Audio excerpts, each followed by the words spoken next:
Sahara Desert is the most renowned desert on Earth, second in size only to Antarctica.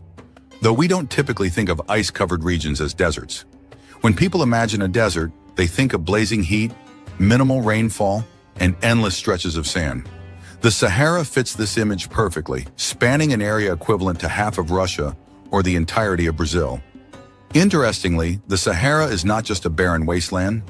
Beneath its sands lie significant deposits of gas and oil. The sand dunes in the Sahara can reach staggering heights of 160 to 180 meters, taller than a 70-story building. But what lies beneath this vast, sandy expanse? Why is there so much sand, and has it always been this way? Surprisingly, not too long ago, the Sahara was a flourishing, life-rich region. Something, however, changed drastically. Let's explore the basics. The Sahara stretches 400 kilometers from west to east and 800 to 1,200 kilometers from north to south, occupying 30% of the African continent. Its total area is a massive 8.6 million square kilometers, which surpasses the size of Brazil. Yet, contrary to popular belief, only 20% of the Sahara is covered by sand. The rest is primarily rocky terrain and cliffs.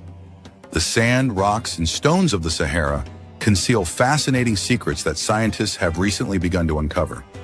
For years, scientists theorized that the Sahara was once a verdant paradise, but lacked definitive proof, until recently. Beneath the desert's sands, researchers discovered a vast reservoir, the remnant of an ancient lake formed about 250,000 years ago when the Nile River breached a low channel near what is now Lake Nasser. This event flooded the eastern Sahara, creating a lake that at its peak spanned more than 108,000 square kilometers, making it significantly larger than Lake Erie and nearly double the size of Lake Michigan. Additionally, a smaller lake of about 48,000 square kilometers formed around the same time.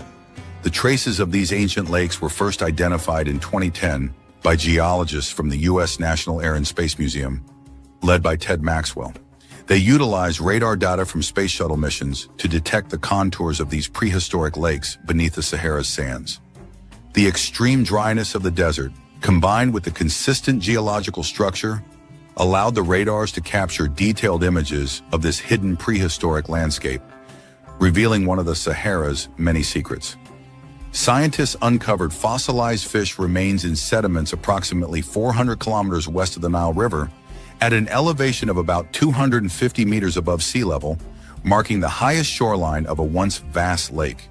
By integrating this data, researchers confirmed that the Nile once inundated the entire Kisiba-Tushka Depression in Egypt, forming a massive lake. The presence of Paleolithic human settlements near the Salima and Tarfawi areas further supports the existence of this ancient lake.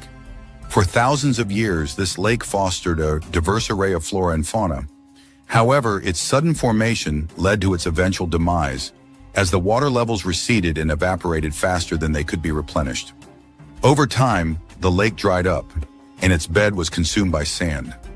Despite the lake's disappearance, life continued to thrive in the region. Scientific studies indicate that as recently as 5,000 years ago, the Sahara was lush with vegetation and teeming with life. But why was this the case? In 2015, scientists provided a comprehensive explanation. The Nature Communications Journal published a groundbreaking article detailing new research. Using the pulsar-phased ray-type L-band synthetic aperture radar from Japan's ALICE Advanced Land Observing Satellite, scientists discovered the bed of a large ancient river with an extensive network of tributaries. This river, known as the Tamanrosset River, was a massive paleo river believed to have flowed through West Africa as recently as 5,000 years ago, originating from the Atlas and Ahagar Mountains in modern Algeria. Named after the oasis town of Tamanrasset in Algeria, the river and its numerous tributaries spanned over 500 kilometers and emptied into the Atlantic Ocean near Mauritania. In ancient times, the Tamanrosset River Basin was rich in animal and plant life. However, over the course of 2,000 years, the river dried up completely. If it existed today, it would rank as the 12th longest river on Earth. Some scientists speculate that the river may have intermittently appeared and disappeared over the past 245,000 years, a period that coincides with the existence of the ancient lake in the region. Regardless, The Taman Rosé River was a crucial water source that transformed Central Africa into a thriving green paradise. Even today, traces of this ancient waterway remain, feeding the famous oases of the Sahara, with underground currents and reservoirs hidden beneath the sands. The story of the Sahara becomes even more fascinating when we delve deeper into its prehistoric past, millions of years ago. During the Mesozoic era, the waters of the Tethys Sea covered what is now the Sahara. In these ancient waters, ancestors of modern whales, known as Bilosaurus, thrived. Their massive fossilized remains were discovered during excavations at Wadi el-Hitan in Egypt. These bones, preserved on the ocean floor for millions of years, remained undisturbed until the ocean gradually receded and the seabed rose to become dry land. Due to the abundance of fossils from this ancient ocean, the Sahara is sometimes referred to as the Valley of the Whales. In addition to ancient marine creatures, the Sahara has also yielded the fossilized remains of one of the largest dinosaurs, the herbivorous sauropod. This giant, which measured 32 meters in length and weighed up to 60 tons, was a remarkable discovery that captivated the scientific community. However, even this significant find was overshadowed by the discovery of remains from a previously unknown species of ancient creatures. In 2016, archaeologists made a remarkable discovery in Egypt that captivated the scientific community. Led by Dr. Hesham Solam of Mansour University, a team of Egyptian and American paleontologists unearthed the fossilized bones of a creature named Mansurosaurus. This find caused a sensation, and in 2018, the fossils were officially classified as belonging to a new ancient species and genus, making it a significant breakthrough in the field of paleontology. While the Sahara's rich history of wildlife is fascinating, the most intriguing aspect is how humans managed to survive in these once flourishing regions. To uncover these stories, we must delve beneath the sands of the Sahara. Humans have inhabited the Sahara for thousands of years, adapting to the region's ever-changing climate. As conditions shifted, people migrated in and out, building and abandoning settlements over time. Archaeologists have discovered human remains that indicate several distinct communities once lived there, some of which had social structures more advanced than mere pastoralism. Regions like the Fayum lowlands, Nabta, and the Bir Kaseba oasis became habitable during periods of increased rainfall, allowing populations to flourish.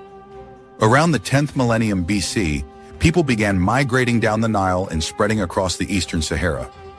By the 7th millennium BC, large socially organized settlements had developed in the area. Pottery found in Nabta, with the earliest examples dating to the 6th millennium BC, is adorned with intricate colored patterns, reminiscent of ceramics from the Nile Valley near Khartoum. These archaeological discoveries suggest that these communities had a more advanced level of social organization than those in the Nile Valley. Notably, several ancient megalithic structures have been uncovered in Nabta. These are believed to be archaeoastronomical monuments, similar to Stonehenge. One of these megalithic structures is thought to be a calendar circle, potentially one of the earliest in history. Astrophysicist Thomas J. Brophy and other scientists have proposed that these structures also had religious significance. Brophy suggests that the sacred symbols found in Nabta Playa date back to the 5th millennium BC, reflecting themes of great practical importance to nomadic life, such as cattle, water, death, the earth, the sun, and the stars. There are even more man-made structures of historical interest buried under the Sahara's sands. Among these are the fortresses built by the Garamantes, an ancient Saharan people mentioned by the historian Herodotus. The Garamantes inhabited much of the Sahara from around 200 BC to 700 AD, a time when the region was already a desert.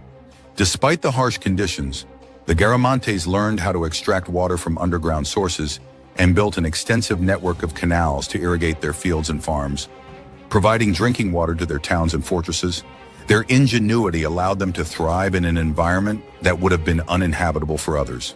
Three-dimensional satellite images allowed scientists to observe the smooth edges of ancient man-made channels concealed under the sands of the Sahara.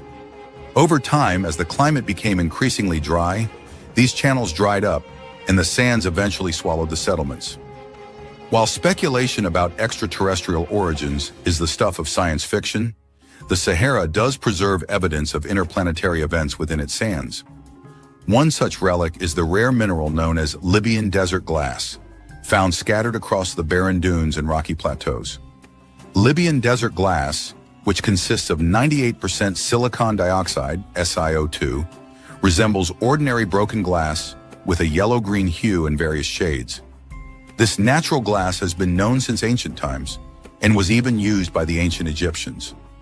One famous example is the scarab beetle amulet symbolizing fertility, which adorned Pharaoh Tutankhamun's medallion. This medallion was first discovered by British archaeologist Howard Carter during the excavation of Tutankhamun's tomb in 1922. The origins of Libyan desert glass remain a mystery. It has been dated to approximately 29 million years ago, but no definitive theory explains its formation.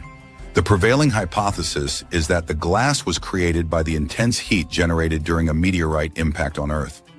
The glass contains high-temperature minerals like cristobalite, zirconia, ZrO2, and moissanite, SiC, which require temperatures exceeding 1,600 degrees Celsius to form, temperatures higher than those found in any naturally occurring igneous rock on Earth. Another theory, the comet hypothesis, suggests that Libyan desert glass could be the altered remnants of a comet's nucleus. However, this theory lacks sufficient evidence and has not gained widespread acceptance within the scientific community. Similarly, the meteorite impact hypothesis faced challenges due to the absence of nearby impact craters in most regions where Libyan desert glass is found. This changed in 2007 with the discovery of the Kibera crater, a 31-kilometer-wide impact site located approximately 100 kilometers from the areas where the glass is typically found. This crater may provide a plausible explanation for the origins of Libyan desert glass, although much remains to be studied. The Sahara Desert holds many more astounding secrets, one of the most remarkable being its transformation over time. In the distant past, this vast desert was a lush, green paradise, often compared to the Garden of Eden. Intriguingly, the Sahara might undergo a similar transformation in the future. According to Kathleen Johnson, an assistant professor of Earth System Science at the University of California, Irvine, the Sahara's green period, also known as the African humid period, was driven by changes in Earth's orbital rotation, a cyclical pattern that repeats every 23,000 years. Consequently, in as little as 10,000 years, the Sahara could once again become a verdant landscape. However, this prediction remains uncertain. The Sahara's fate, whether it transforms once more into a lush paradise or remains a desolate expanse, will be determined by our actions today. The sands of time continue to shift, and the future of this ancient land lies within our grasp. What comes next is a story yet to be told. Do we need deserts on the planet? Yes, we need deserts. Deserts might look like barren wastelands, but they are far from it. They host a wide variety of life, and though they're far apart, sand from the Sahara Desert is crucial for life in the Amazon rainforest. Vast stretches of land covered with sand, having little to no presence of life, and occasional silhouettes of camels on the backdrop of a setting sun across the dunes. These are the kind of images that pop to mind when someone hears or thinks of a desert. Regardless of the romanticism that these mental images possess, deserts are largely believed to be one of the most difficult places for any organism to live. Such apparent lifelessness, prevailing harsh environmental conditions, and the depressing emptiness has made people consider deserts to be both ecological and economic wastelands. However, there is no dearth of reasons as to why deserts should be considered as unique geographical and ecological features on the planet, and why we should think of these ecosystems as critical to life as we know it. Let's explore that a little bit. What kinds of deserts do we have on Earth? To understand the importance of desert ecosystems, we first need to know the different types of landscapes that fall under this umbrella term. True deserts are often defined by the presence of certain environmental conditions, such as less than 25 centimeters of average annual rainfall and high levels of evaporation of water from the soil. Under such a definition fall a whole range of habitats, some more apparent as deserts than others. Deserts of the world are largely classified into 4 distinct categories. Coastal deserts. It's a no-brainer that coastal deserts are large stretches of sandy areas, located next to a sea or ocean, and are typically more prevalent on the west coast of the continents. For example, the Atacama Desert in South America. Hot and dry deserts. These are deserts that offer the harshest climatic conditions of all. These are huge patches of land with rolling sand dunes and annual rainfall of less than 0. Two, 20 centimeters, along with a very high rate of evapotranspiration. An example of this is the Sahara Desert in Africa. Semi-arid deserts. These are deserts with an average annual rainfall of 20 to 50 centimeters, which results in them being comparatively less arid and more favorable for vegetation than the previous category. The Great Basin Desert in North America is an example of this variety. Cold deserts. Unlike the others, these are deserts located in extremely cold areas, generally situated in higher latitudes with low rainfall and high aridity. That is the Gobi Desert in Central Asia. So what do deserts help support our ecosystem? Deserts are a home to animals. Deserts are mainly known for their sparse landscapes and lack of vegetation, but they also provide a home to many species that can't be found in other places, like the kangaroo rat and cactus wren. Deserts provide the perfect habitat for warm weather creatures to roam around without having to worry about finding food or shelter. It's not uncommon for desert animals to deal with high levels of starvation during the summer months when prey is hard to find. 91 mammal species, 319 bird species, and 67 lizard species call deserts their home. Deserts provide a home for plants. Deserts are home to more than 25% of all plant species found on the planet. Many plants have adapted to survive the dry climate, which often includes extremely high levels of sunlight, little rain or snowfall, and very sandy soils. Despite their bleak appearance, deserts are lush with plant life. They provide a home for cacti and other plants that have evolved to survive in the harsh climate. Deserts are a home to people. They are home to more than 2 billion people who rely on their ecosystem for food security. Desert communities have developed their own culture and handicraft items that play a huge role in the local economy and trade with other cultures. They provide a habitable place for us due to the low population density and plentiful natural resources like oil reserves and minerals. Deserts are a good source of minerals. Despite their inhospitable nature, deserts are an important source of minerals. Deserts are known as mineral wastelands, as they have been used as a source of raw materials to make products like bricks, glass, and cement.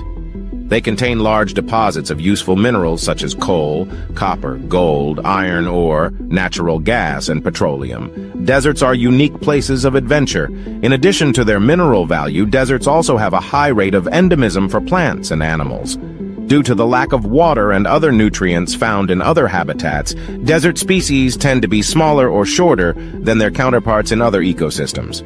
Deserts are home to some unique creatures like lizards that can store water in their bodies, the camel that can go weeks without drinking water, and small mice that use their large incisors to stay hydrated by chewing on desert plants. Hence, the deserts provide tourists with an opportunity to explore new destinations. Desert vacations are now becoming more popular as people want to experience the desert's barren landscape and unique animals. Deserts are areas of endemism. Desert soils are nutrient poor, which contributes to the scarcity of plant life and animal species. The low rainfall, lack of water, and vegetation make them good places for scientists to research endangered species and their habitats. Deserts are located in just about every corner of the planet. They are found near the equator, in temperate regions, at higher elevations, in grasslands, in areas with high rates of precipitation, areas with extreme heat, and along rivers. Deserts are key for ecological studies. Deserts are especially good for studying the effects of climate change on animal life.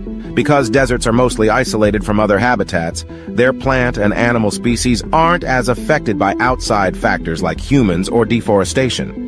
Deserts are also key study areas for scientists looking to research how different species of plants and animals can survive in harsh environments. Deserts are home to many interesting creatures that have adapted to the climate. Humans rely on desert ecosystems for survival as they provide shelter, energy, minerals, and trade opportunities. The deserts of the world are of great importance to the planet and its people. Deserts. in the age of humans.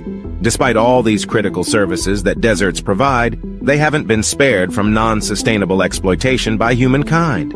Deserts harbor 13 of the 15 major mineral deposit types, as well as a considerable amount of mineral oil and natural gas. Many of these resources are harvested in a non-environmentally friendly manner, which leads to the overall degradation of these ecosystems. Large-scale mining, habitat conversions, and the establishment of solar power plants have all been done in the name of making deserts productive lands. However, these choices, coupled with climate change, have already affected the ecosystem in many detrimental ways. Currently, deserts are one of the most fragile and threatened ecosystems on Earth. Although the expansion of deserts into arid or semi-arid zones is alarming for the planet, a complete loss of deserts is neither wanted nor beneficial for the planet. The absence of deserts will not only impact global biodiversity in the form of species extinction, but will also bring catastrophic changes to the life and livelihood of the billion people who inhabit these spaces and impact the global economy. So as we said at the beginning of the video, yes, we need deserts. Thanks for watching. To stay updated on the latest discoveries, make sure to subscribe to my channel and turn on notifications. Imagine standing on the edge of a vast, unending desert, hiding a secret that could change everything we know. Picture this, the Sahara Desert, a boundless sea of golden sand stretching out as far as the eye can see. It's a place where the scorching sun reigns supreme, a place of relentless heat and howling winds. But beneath this harsh and unforgiving landscape lies a mystery that has been waiting to be unveiled. A team of intrepid scientists embarked on an expedition drawn to the Sahara by its enigmatic allure. Equipped with state-of-the-art technology and driven by insatiable curiosity, they set out to explore the uncharted depths of this desert. Every grain of sand could be a key, every dune a hidden door to a world unknown. The first signs of an unusual discovery began to take shape.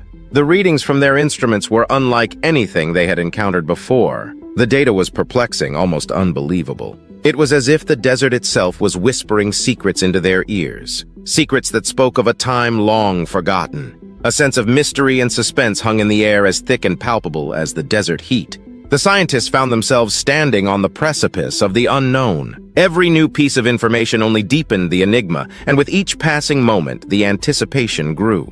The Sahara, known for its barren emptiness, was beginning to reveal a side of itself that no one had ever seen. Among the endless dunes, a story was being unearthed, a tale that had been silent for millennia. The desert was no longer just a desert. It was a puzzle waiting to be solved, a riddle begging to be answered. Every gust of wind, every shift in the sands seemed to resonate with the heartbeat of a secret that could redefine our understanding of the world, a secret that could change everything we thought we knew. The question loomed as vast and as profound as the desert itself. What could possibly be hiding under the sands of time? Beneath the relentless sun and shifting sands, a revelation was waiting to be unearthed. North, in the heart of the Sahara, where the arid dunes stretch as far as the eye can see, a team of intrepid scientists embarked on an expedition of unprecedented scale. Their mission was to probe the mysteries that lay beneath the desert's surface, deep within its ancient bosome. Days turned into weeks and weeks into months. The relentless desert sun bore down on them. The sands shifted beneath their feet, and the winds howled around them like a chorus of spectral voices. Yet they persevered, driven by the tantalizing promise of discovery. Their tools were simple yet effective, ground-penetrating radar to peer beneath the earth, handheld shovels to scrape away centuries of accumulated sand, and their own indomitable will to uncover the truth. Every day was a battle against the elements, a test of their resolve. But the allure of the unknown, the thrill of the chase, kept them going. Then one fateful day, their efforts bore fruit. There, in the heart of the Sahara, they stumbled upon something that defied belief, something that challenged the very foundations of their understanding. Their initial reaction was one of disbelief. The readings on their instrument seemed impossible, the implications of their findings unthinkable. But as they delved deeper, the terrifying reality began to sink in. They had discovered something that had been lurking beneath the sands for millennia, waiting to be discovered. This was no ordinary discovery. This was something that had the potential to change everything. It was a revelation that challenged established scientific theories, a find that could rewrite history. The sheer magnitude of the discovery was overwhelming. The implications terrifying. As news of the discovery spread, the world held its breath. Scientists and laymen alike grappled with the implications. What could it be? What did it mean? The answer to these questions would have to wait for another day. A discovery so terrifying it sent shivers down the spines of the toughest scientists. The revelation that emerged from the depths of the Sahara was unlike anything anyone had seen before. Brace yourselves as we delve deeper into the mystery that has sent shockwaves through the scientific community. Imagine, if you will, walking into a room filled with darkness, armed with nothing but a small flashlight. This is akin to our understanding of the Earth, a place we call home, but know so little about. In the heart of the Sahara Desert, a region often associated with desolation and emptiness, scientists have stumbled upon a discovery that has turned our understanding of the Earth on its head.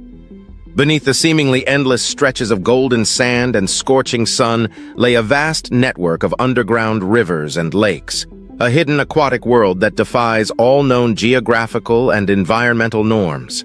But it wasn't just the existence of this subterranean water system that was startling. It was what these waters concealed that truly shook the scientific community to its core. In the depths of these underground waters, scientists found an array of never-before-seen life forms, species that had evolved in complete darkness, isolated from the outside world for millions of years.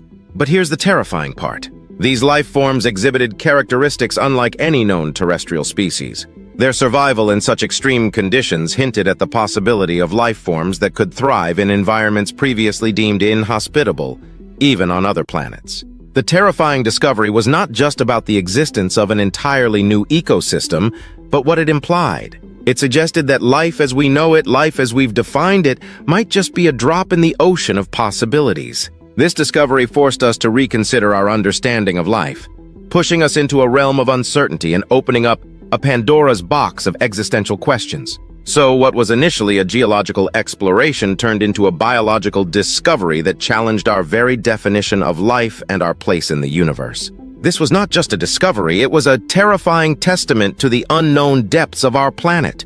The world stood still as the horrifying truth from beneath the Sahara began to sink in. Imagine the Sahara, a vast expanse of sand and solitude, hiding a secret so monumental that it shakes the very foundations of our understanding. Now, this secret is out in the open, sending shockwaves across the globe as we grapple with its implications.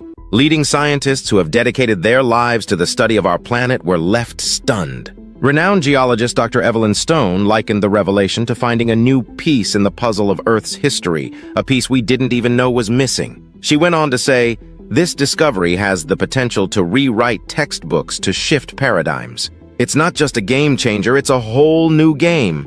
But what does this all mean for us, the non-scientific layman? Well, let's paint a picture. Imagine waking up tomorrow and finding out that the world is not round, but square. It's that level of paradigm shift. It's like discovering a new color that's been in front of our eyes all along, but we just didn't have the capacity to see it. It's like realizing that the Earth isn't the center of the universe, but just a tiny speck in the grand cosmic scheme of things. This discovery has the potential to change the way we view our place in the universe. It could lead to advancements in technology, to a deeper understanding of our past, and to a clearer vision of our future. However, it's not all roses and rainbows. With every discovery comes a new set of challenges. How do we adapt to this new understanding? How do we navigate the unknown territory that this revelation opens up? And perhaps most importantly, what other secrets is our planet hiding as we stand on the precipice of this new era? The world looks different. It feels different, because it is different. The Sahara, a once silent and unassuming desert, has spoken, and its voice has echoed across the world, leaving us with more questions than answers. The implications of this discovery were earth-shattering, changing everything we thought we knew. The terrifying discovery under the Sahara Desert has forced us to rethink everything. This isn't just a shift in perspective. It's a seismic jolt that's shaken the very core of our understanding, our knowledge, and our perception of the world we inhabit.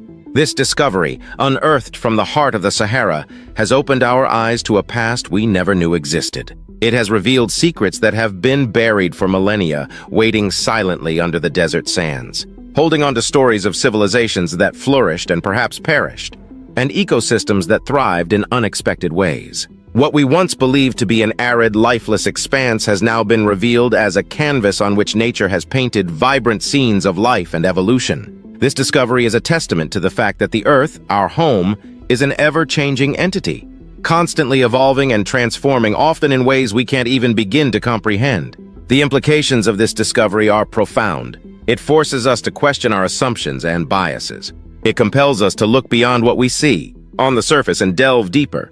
It encourages us to be more curious, more inquisitive, and more open to the possibility that there is so much we don't know about our planet. In a way, this discovery is a humbling reminder of our place in the grand scheme of things. It's a wake-up call, urging us to respect and treasure our planet, to learn from its past and work towards a sustainable future. As we grapple with this new knowledge, we find ourselves at the threshold of a new reality.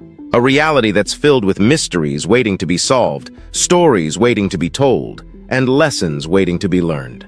As we stand on the brink of this new reality, one thing is certain. The world as we know it has been forever changed by the terrifying discovery under the Sahara Desert. The Amazon, with its lush landscapes and diverse wildlife, has long captivated explorers and scientists alike. But my friends, what if I told you that hidden within this paradise is a secret so startling that it's sending shockwaves through the scientific community? What could be lurking beneath the surface of this seemingly serene wilderness? Scientists, armed with cutting-edge technology and an insatiable curiosity, have been delving into the mysteries of the Amazon rainforest. As they peel back the layers of greenery, they've stumbled upon a discovery that challenges our understanding of this vast ecosystem. What could it be that has left even the most seasoned researchers wide-eyed with astonishment? The answer lies in the microscopic world, a realm often overlooked in the grandeur of the Amazon. Beneath the towering trees and amidst the tangled undergrowth, a terrifying force has been silently at work. Hold on, because we're about to uncover the hidden truth that has left scientists trembling. As we delve deeper into the heart of this chilling revelation, the very fabric of the Amazon rainforest unravels to expose a hidden nightmare. Picture this. A group of intrepid scientists, armed with microscopes and determination, embark on a journey to reveal the secrets concealed within the very essence of the rainforest. What they uncover sends shockwaves through the scientific community and leaves us questioning the equilibrium of this once thriving ecosystem. We've been granted unprecedented access to the scientists at the forefront of this discovery, individuals whose faces mirror both fascination and fear. These are the men and women who, armed with scientific curiosity, ventured into the microscopic realm of the Amazon. What did they find that has left even the most seasoned researchers on edge? The answer lies in a microscopic predator, a silent assassin that has been preying on the unsuspecting inhabitants of the rainforest. The microscopic predator, previously unknown to science, reveals itself as a true terror of the unseen. These tiny but potent creatures disrupt the very foundation of the rainforest's delicate ecosystem. They operate as silent invaders, casting a shadow over the intricate dance of life that has unfolded for centuries beneath the towering canopy. Our investigative journey takes us closer to these minuscule menaces. Imagine, if you will, a microscopic realm teeming with life and death struggles. These predators, with their insidious tactics, infiltrate the unsuspecting microcosm of the Amazon, preying on organisms essential to the equilibrium of the entire ecosystem. It's a biological war playing out on a scale invisible to the human eye. The implications of this discovery are staggering.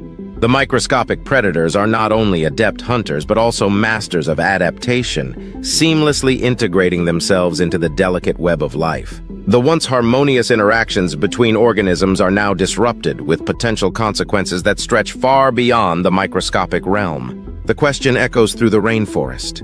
Can this unseen terror be contained? Or are we witnessing the unraveling of an ancient balance? As the scientists delve deeper into the impact of these microscopic predators, a nightmarish scenario unfolds. Picture the potential cascading effects throughout the food chain, as these unseen assassins upset the balance between prey and predator, herbivore and carnivore. The very foundation of the Amazon's biodiversity is at stake. The consequences are dire and far-reaching. The intricate tapestry of life in the Amazon, woven over millions of years, is threatened by a force so small yet so potent. The balance that has allowed this ecosystem to thrive is now on the precipice. The question lingers. Can the Amazon, with its resilient spirit, withstand this microscopic onslaught, or are we on the brink of witnessing an irreversible transformation? As we process the shocking nature of this discovery, one cannot help but ponder the broader implications for the entire rainforest ecosystem. The microscopic predators have unveiled a new chapter in the Amazon's story, one that challenges our understanding and compels us to confront the fragility of this ancient paradise. Join us in the next segment as we explore the ripple effects of this discovery, delving into the interconnected web of life in the Amazon and the potential consequences for its future. As we process the gravity of this discovery, the implications are vast. How does the presence of this microscopic predator reverberate through the rainforest, affecting not only the inhabitants but also the very essence of this vital ecosystem? We've reached out to experts in ecology and environmental science to understand the ripple effect of this discovery. The interconnected web of life in the Amazon is delicate, and any disturbance can send shockwaves through the entire system. How will the introduction of this microscopic predator impact the biodiversity we hold so dear? Imagine a domino effect, a cascade of changes that could alter the very fabric of the rainforest. From the smallest insects to the largest predators, every creature plays a vital role. The question now becomes, can the Amazon adapt to this new threat, or are we witnessing the beginning of a cataclysmic chain of events?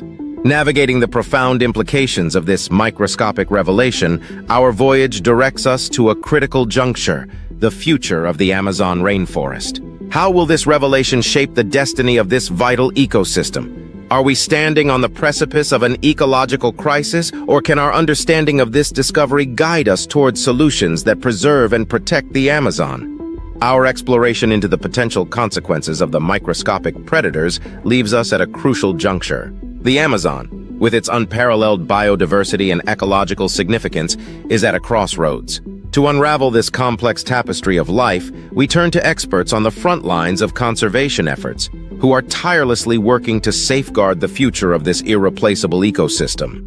We've engaged with dedicated individuals who have devoted their lives to understanding and preserving the Amazon. Their commitment is unwavering, but the challenges are monumental. How can we navigate the delicate balance between human activities and the needs of the rainforest? What solutions are being proposed to mitigate the impact of the microscopic predators and ensure the longevity of this natural wonder? The fate of the Amazon is intertwined with our collective actions. Conservationists stress the importance of preserving and restoring the habitats within the rainforest. Reforestation efforts, sustainable land use practices, and initiatives to curb deforestation are crucial components of the fight to protect the Amazon's fragile ecosystems.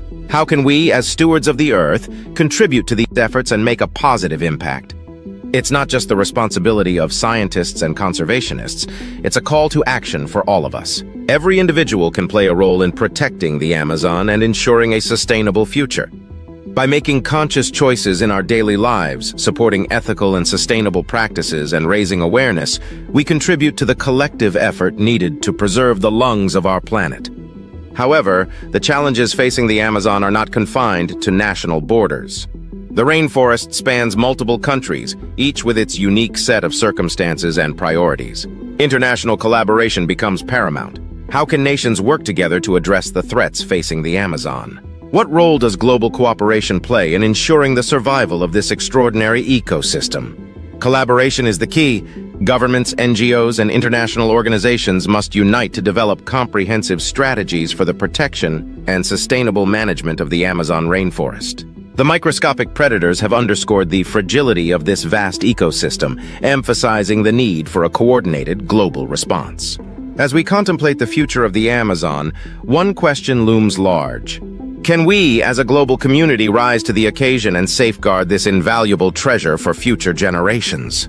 The answer lies not only in scientific advancements, but in our collective will to enact meaningful change. The Amazon's destiny is in our hands, and the time to act is now.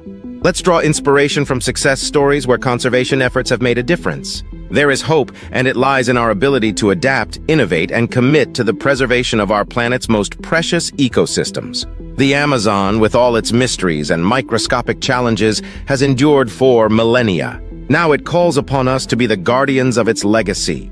As we conclude this chapter of our journey into the heart of the Amazon rainforest, the path forward is clear. It requires collective responsibility, unwavering commitment, and a deep respect for the delicate dance of life within this ancient paradise. Thanks for watching. To stay updated on the latest discoveries, make sure to subscribe to my channel and turn on notifications. The Mariana Trench is the deepest oceanic trench on Earth and home to the two lowest points on the planet.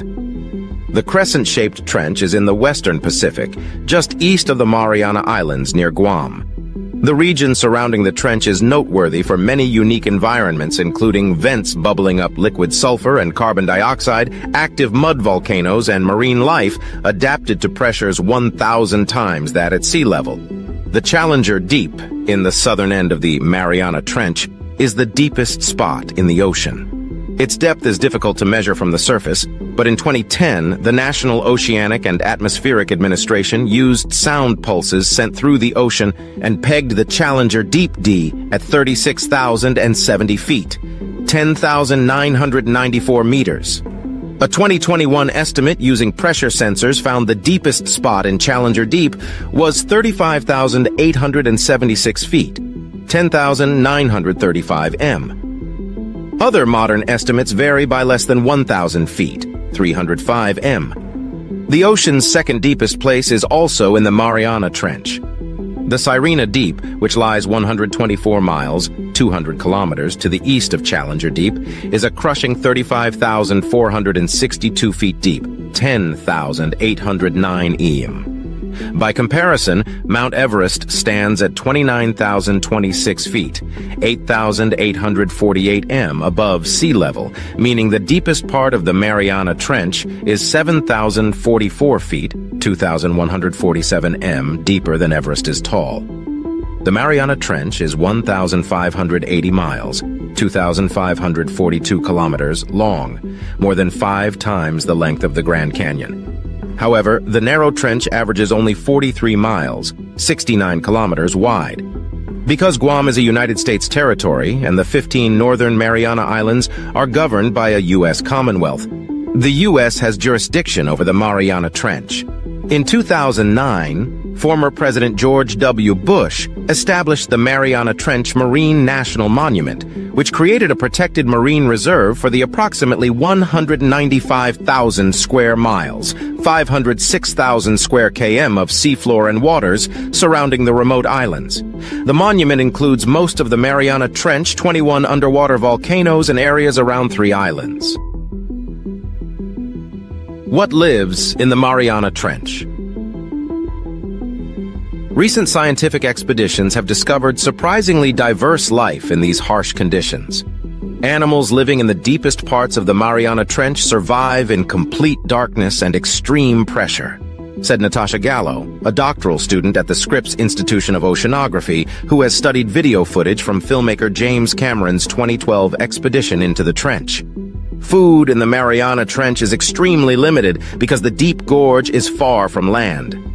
Terrestrial plant material rarely finds its way into the bottom of the trench, Gallo told Live Science, and dead plankton sinking from the surface must drop thousands of feet to reach Challenger Deep. Instead, some microbes rely on chemicals, such as methane or sulfur, while other creatures gobble marine life that's below them on the food chain. The 3 most common organisms at the bottom of the Mariana Trench are xenophyophores, amphipods, and small sea cucumbers, holothurians, Gallo said. These are some of the deepest holothurians ever observed, and they were relatively abundant, Gallo said. The single-celled xenophyophores resemble giant amoebas, and they eat by surrounding and absorbing their food.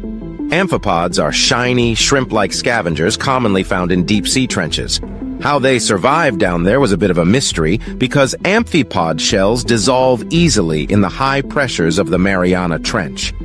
But in 2019, Japanese researchers found that at least one species of the Mariana Trench dwellers uses aluminum extracted from seawater to shore up its shell.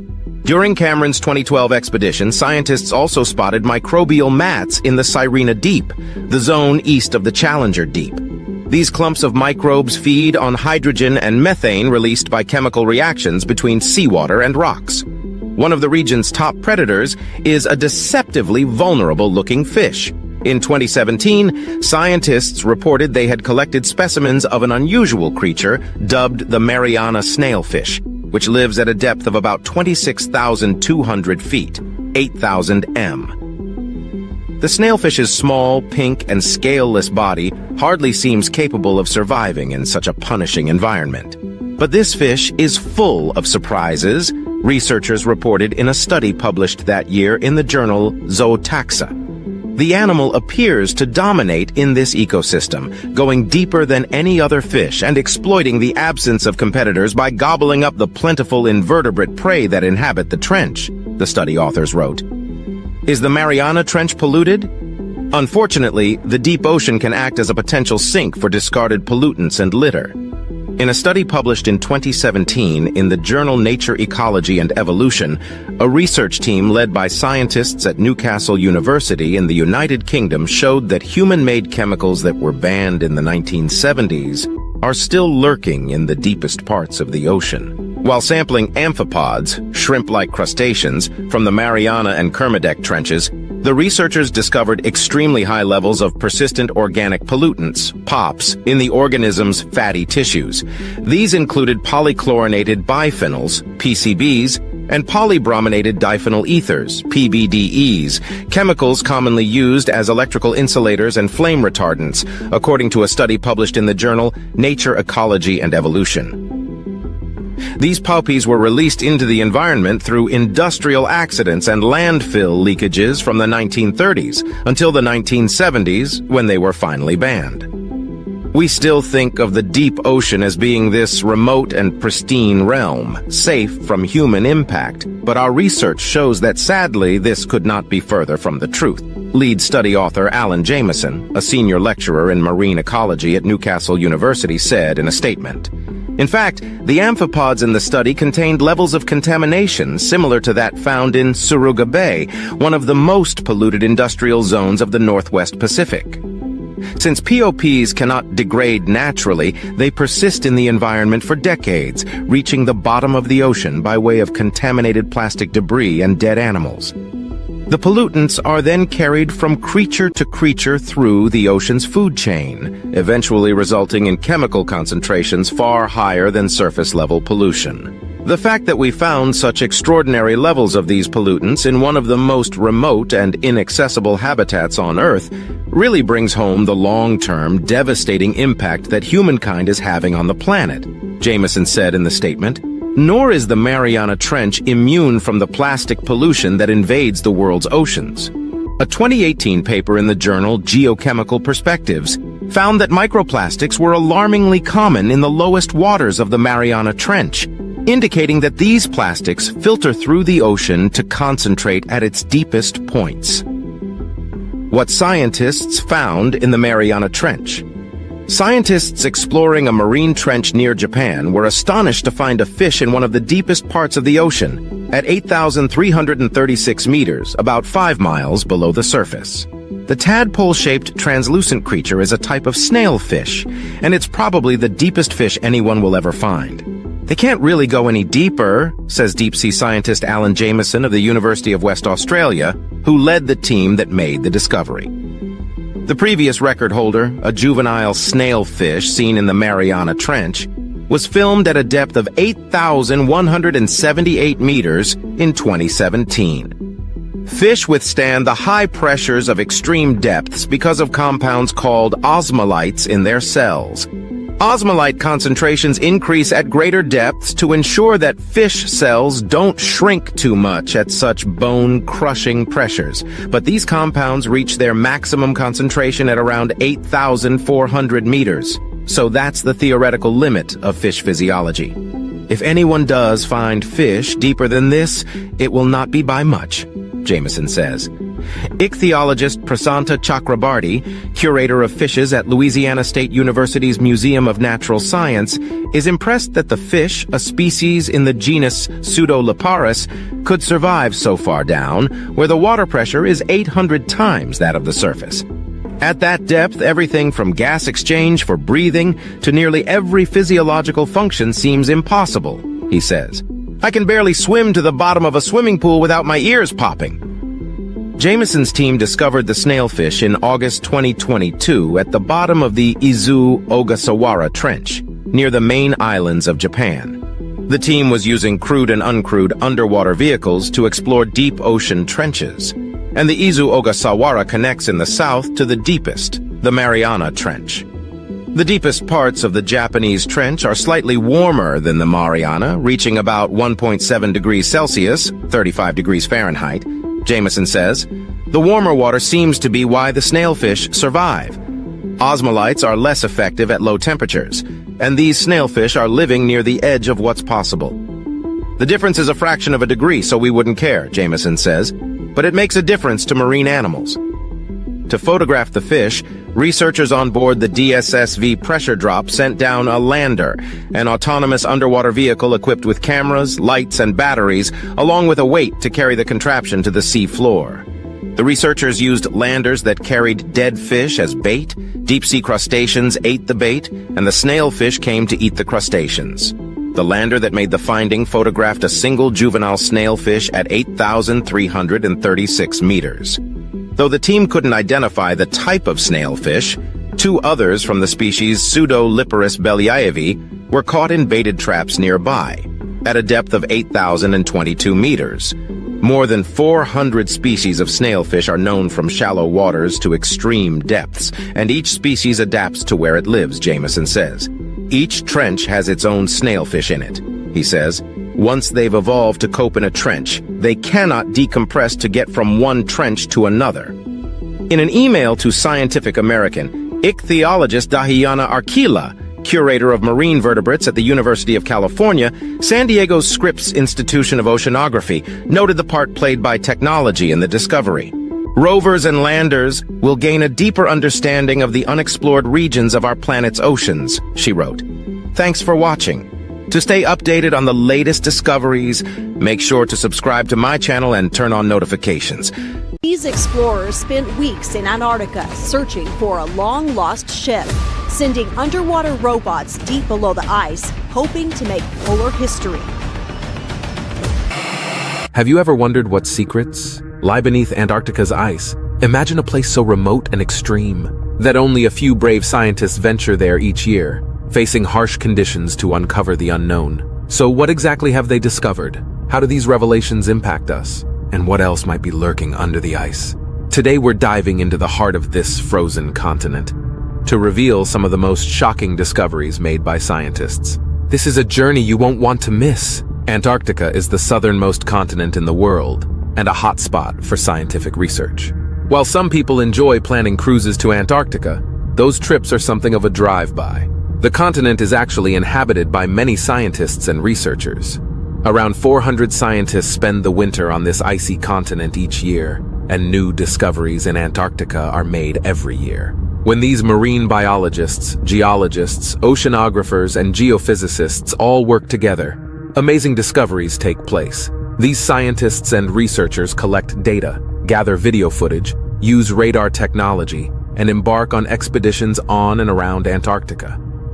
There are plenty of discoveries constantly being made of the world's coldest desert and its surrounding seas. Some interesting recent scientific discoveries in Antarctica relate to the ozone layer, earthquakes, shipwrecks, and million-year-old DNA. Of course, as with any body of water, new things continue to unsurface throughout the Antarctic. From ships to treasures to new species, the Antarctic proves to be one of the most interesting oceans in the world. Researchers planned a colossal squid expedition. Scientists conducted a colossal squid exploration in December 2022 and were able to grab videos and photos of some of the rare species swimming far beneath the surface. While this discovery in Antarctica is still underway, it is a story regarding Antarctica worth knowing about. An international expedition of scientists is set to travel to Antarctica in December 2022 to capture video footage of the colossal squid. This type of squid is the largest invertebrate in the world. This expedition could reveal important information about the behaviors and habits of colossal squids, as well as information on animal life in Antarctica in general. This species was first discovered in 1925, so the goal of the scientists is to capture footage of this majestic creature before the 100-year anniversary of its discovery. The ozone hole above Antarctica is growing larger. The ozone layer's hole above Antarctica has grown larger, exposing the continent to warmer temperatures from the sun. This next discovery in Antarctica relates to the ozone layer, or the layer found in Earth's stratosphere that essentially protects the Earth from the sun's harmful UV rays. In the fall of 2022, scientists discovered that the hole in the ozone located above Antarctica is the largest it has ever been, with the hole measuring larger than the size of the entire United States. With global warming and a depleting ozone layer, many people worry about Antarctica's future. It makes you wonder what Antarctica would look like if all the ice melted. While scientists are worried about climate change, NASA scientist Paul Newman says that, in general, this hole in the ozone should hopefully grow smaller over time. Changing seasons were linked to change in ice sheet movement. Due to changing weather and seasonal climate, ice sheets have been moving through the Arctic at faster speeds. The glaciers in Antarctica are subject to ice draining and movement. The University of Cambridge researchers and NVO discovered in Antarctica during the fall of 2022 that these ice movements and draining are linked to changes in seasons. For example, it was revealed that during the Arctic summer, ice shelf movement and ice flow sped up by 15%. The scientific team used images from satellites to analyze ice flow and draw conclusions about the relation between the change in seasons and the change in ice movement. Earthquake swarms were detected in Antarctica. Scientists discovered earthquake swarms along the Shetland Plate and Antarctic Plate in 2020 and 2021. When people think of earthquakes, they likely picture the Ring of Fire, an area in the Pacific Ocean prone to tectonic plate friction. A series of earthquakes was recently discovered all the way in Antarctica, the southernmost continent. Scientists discovered earthquake swarms occurred along the Shetland Plate and Antarctic Plate. The swarms lasted from August 2020 all the way through February 2021. Within that time, around 85,000 earthquakes occurred. Scientists believe this series of earthquake storms was potentially caused by the eruption of a dormant volcano. An enormous icefish breeding colony was discovered. A massive group of icefish was found in 2021 near the Filchner ice shelf.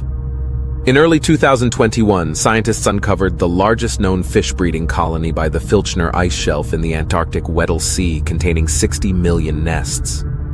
The team of scientists used a towed camera system to gather footage of the ice fish, which were located over 400 meters below sea level. The images provided by the camera system allowed the scientists to determine that the nests were created by Neopagitopsis iona, a species of icefish. These nests typically contain between 1,500 to 2,500 eggs each. The shipwreck of Shackleton's Endurance was uncovered. The infamous shipwreck Endurance was found in March 2022. There are so many unique facts about Antarctica and the continent's history, from its flora and fauna to the midnight sun. One interesting part of Antarctica's history is the sinking of the steam yacht Endurance in 1915. The ship belonged to explorer Ernest Shackleton, who survived the shipwreck and later passed in 1922. The ship was finally discovered in March 2022 by a South African polar research team. Researchers are overjoyed not only with the discovery, but the excellent condition Endurance is in. Sponges were found beneath the ice. In 2021-2022, sponges were found when people were drilling through Arctic ice, hitting a boulder. This incredible discovery from winter 2021-22 is thanks to marine biogeographer Hugh Griffith. The interesting thing is, Griffith was not even present during the discovery of the sponges. Geologists were drilling through ice in Antarctica and hit a boulder. This drilling process was recorded on camera, and when Griffith watched the video, he discovered sponge animals on the rock. Griffith believes these sponges to be stalked sponges. There are other animals living on the rock that have not yet been identified, but scientists do know there are sponges present. Million-year-old DNA was discovered. In the fall of 2022, scientists uncovered million-year-old DNA in the Scotia Sea, just north of the continent.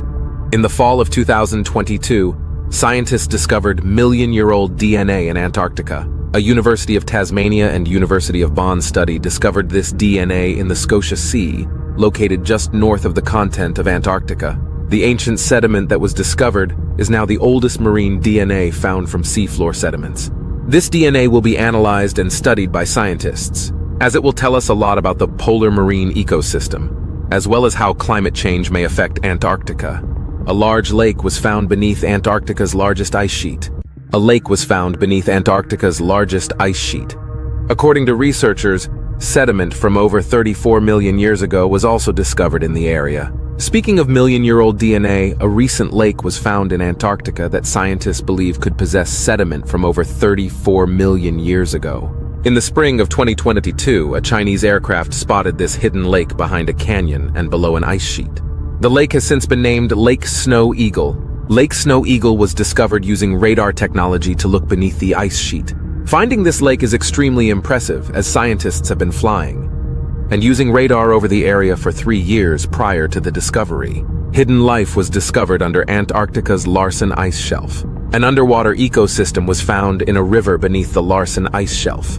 In June 2022, an underwater ecosystem was discovered in a river beneath the Larsen ice shelf in Antarctica. This discovery was made by New Zealand scientists when they drilled through the shelf and filmed the icy water below. The video footage revealed shrimp-like creatures swimming about in their underwater habitat. Scientists noticed a groove in the ice shelf, noting that this unique shape meant there was a river running beneath the ice. Upon investigation, the creatures were found about 1,640 feet below the surface of the ice. The new deepest point was mapped. Scientists and oceanographers have recently mapped the Factorian Deep, the Arctic's current deepest point. The deepest point of the seafloor around Antarctica is called the Factorian Deep. In 2022, the most detailed view of these depths was given, with the ocean extending some 24,400 feet, which is 7,437 mam. The Factorian Deep was only discovered in 2019, but it and its surrounding area have just been mapped. The deep covers a large area, and it is hoped the research will lead to the discovery of new hotspots for marine life. Seemingly impossible phytoplankton blooms. Phytoplankton blooms have been found in the deeper waters of Antarctica. There is still much to learn about the life that calls the waters around Antarctica home. One of the seemingly impossible discoveries was that of a phytoplankton blooming deep in the ocean. It was found in both of the world's polar regions.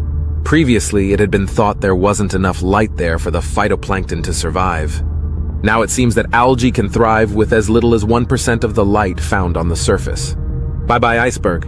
One of the world's largest icebergs, A76A, has decided to leave the Arctic, breaking away from its once stationary positioning. Climate change is having a big impact on parts of Antarctica's ice sheets, leading to some of them breaking up.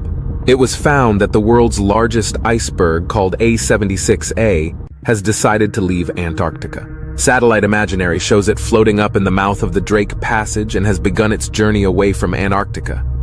The hunk of ice is around 84 miles long and 16 miles wide. Clues to the survival of microbes under the ice. New evidence shows that microbes feast on ancient carbon, which has been exposed through climate change. It has been a mystery how microbes manage to survive in lakes deep under the ice of Antarctica. But now, new evidence and new discoveries in Antarctica are helping to shed light on that, revealing that the microbes feast on ancient carbon. Scientists have found the bacteria in a buried lake in West Antarctica are feeding on carbon that seawater left behind thousands of years ago. Not all the ancient mysteries of Antarctica date back to the dinosaurs. Some date back to the last ice age. A buried flying saucer, really. A saucer-shaped discovery was made in Antarctica, with one being found by explorers in the water. This one is, of course, a joke. No alien flying saucers have ever been discovered in the ice in Antarctica, nor are they likely to ever be discovered. If one would like to find a flying saucer, one will need to somehow get into Area 51. There are certainly enough little green man-themed restaurants and shops in Roswell, New Mexico, to convince passers-by that an unfortunate flying saucer met its end in the remote American town. The hole in the pole grew deeper. A large hole in the Antarctic Ocean was recently discovered. Something that has been interesting for scientists for many years is the mysterious hole that was found in the South Pole, aka Antarctica. A mysterious hole larger than Maryland has reappeared in the middle of Antarctica after 42 years. Of course, this could simply be the ice shifting and changing due to heat and climate changes, but it's still an oddball discovery. Generally, holes without ice or land don't make their way into a busy Antarctic region, so this is certainly something to keep an eye on. Furthermore, the hole was the largest ice break observed in that region for decades, spanning a whopping 13,000 square miles in size. This is projected to get larger as the ice melts and moves, so we'll keep with that story. We hope you found these discoveries from Antarctica's hidden secrets. To stay updated with our latest videos, please subscribe and turn on the notification bell. Share your thoughts and suggestions for future topics in the comments below. Explore our channel for more amazing content.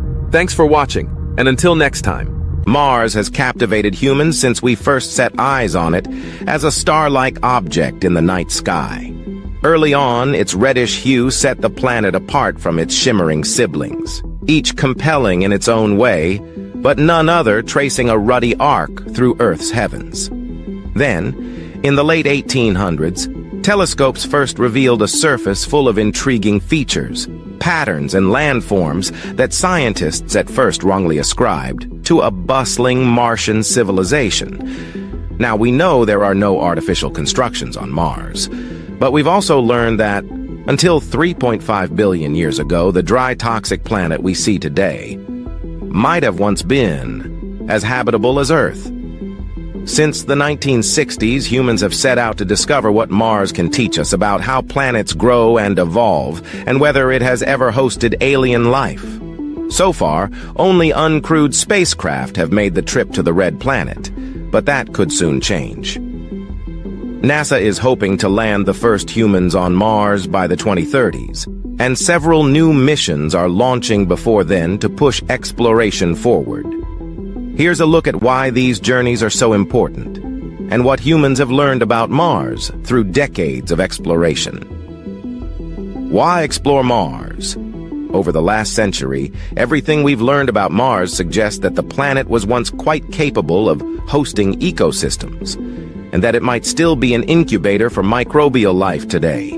Mars is the fourth rock from the Sun, just after Earth.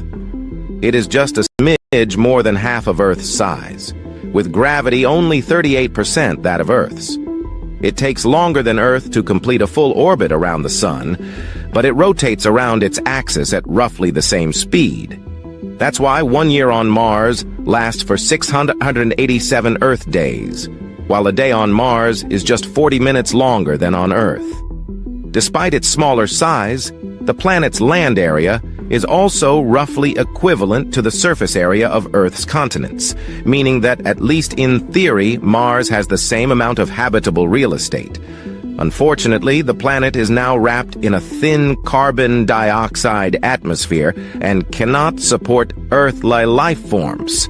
Methane gas also periodically appears in the atmosphere of this desiccated world, and the soil contains compounds that would be toxic to life as we know it.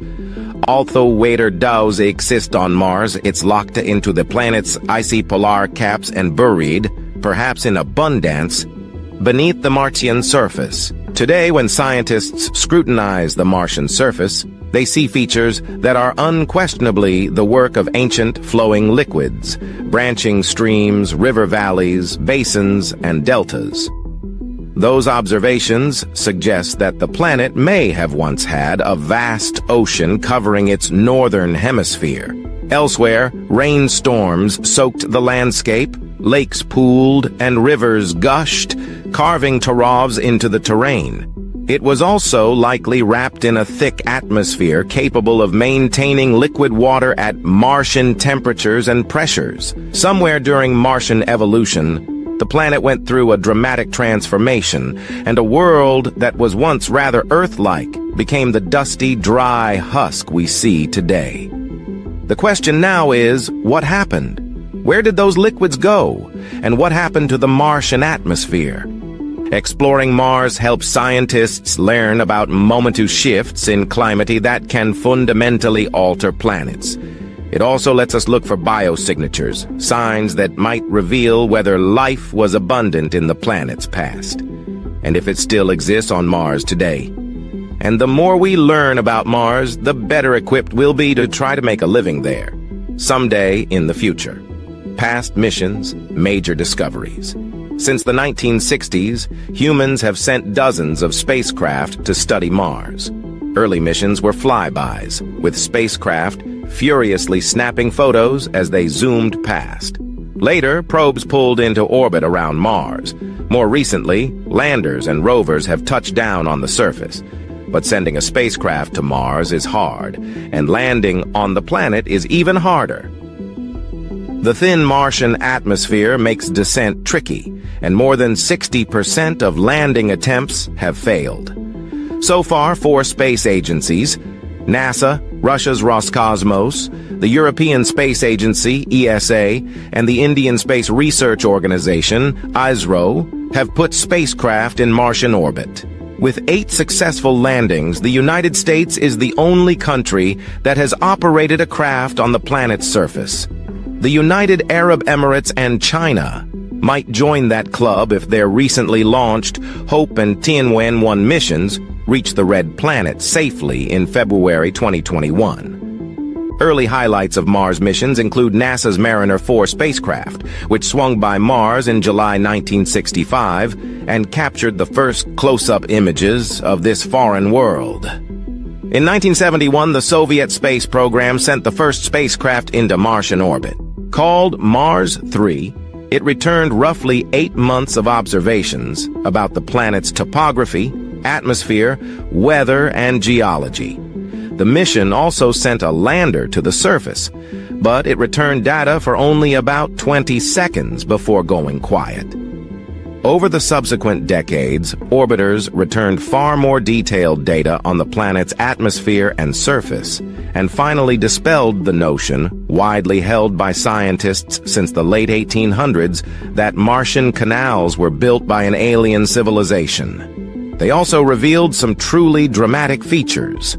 The small world boasts the largest volcanoes in the solar system and one of the largest canyons yet discovered, a chasm as long as the continental United States. Dust storms regularly sweep over its plains, and winds whip up localized dust devils. In 1976, NASA's Viking 1 and 2 became the first spacecraft to successfully operate on the planet's surface, returning photos until 1982. They also conducted biological experiments on Martian soil that were designed to uncover signs of life in space. But their results were inconclusive, and scientists still disagree over how to interpret the data. NASA's Mars Pathfinder mission, launched in 1996, put the first free-moving rover, called Sojourner, on the planet. Its successors include the rover's Spirit and Opportunity, which explored the planet for far longer than expected and returned more than 100,000 images before dust storms obliterated their solar panels in the 2010s. Now, 2 NASA spacecraft are active on the Martian surface. InSight is probing the planet's interior, and it has already revealed that Mars quakes routinely rattle its surface. The Curiosity rover, launched in 2012, is also still wheeling around in Gale Crater, taking otherworldly selfies and studying the rocks and sediments deposited in the crater's ancient lake bed. Several spacecraft are transmitting data from orbit: NASA's Maven Orbiter, Mars Reconnaissance Orbiter, and Mars Odyssey, ESA's Mars Express, and Trace Gas Orbiter, and India's Mars Orbiter Mission. Together, these missions have shown scientists that Mars is an active planet that is rich in the ingredients needed for life as we know it: water, organic carbon, and an energy source. Future of Mars. Exploration. Once every 26 months, Earth and Mars are aligned in a way that minimizes travel times and expense, enabling spacecraft to make the interplanetary journey in roughly half a year. Earth's space agencies tend to launch probes during these conjunctions, the most recent of which happens in the summer of 2020. 3 countries are sending spacecraft to Mars during this window. The United Arab Emirates, which launched its Hope spacecraft on July 20th and will orbit Mars to study its atmosphere and weather patterns. China, which launched its Tianwen-1 on July 23rd, and the United States, currently targeting July 30th for the launch of its Perseverance rover. Perseverance is a large, 6-wheeled rover equipped with a suite of sophisticated instruments. Its target is Jezero Crater, site of an ancient river delta and a likely location for ancient life forms to have thrived.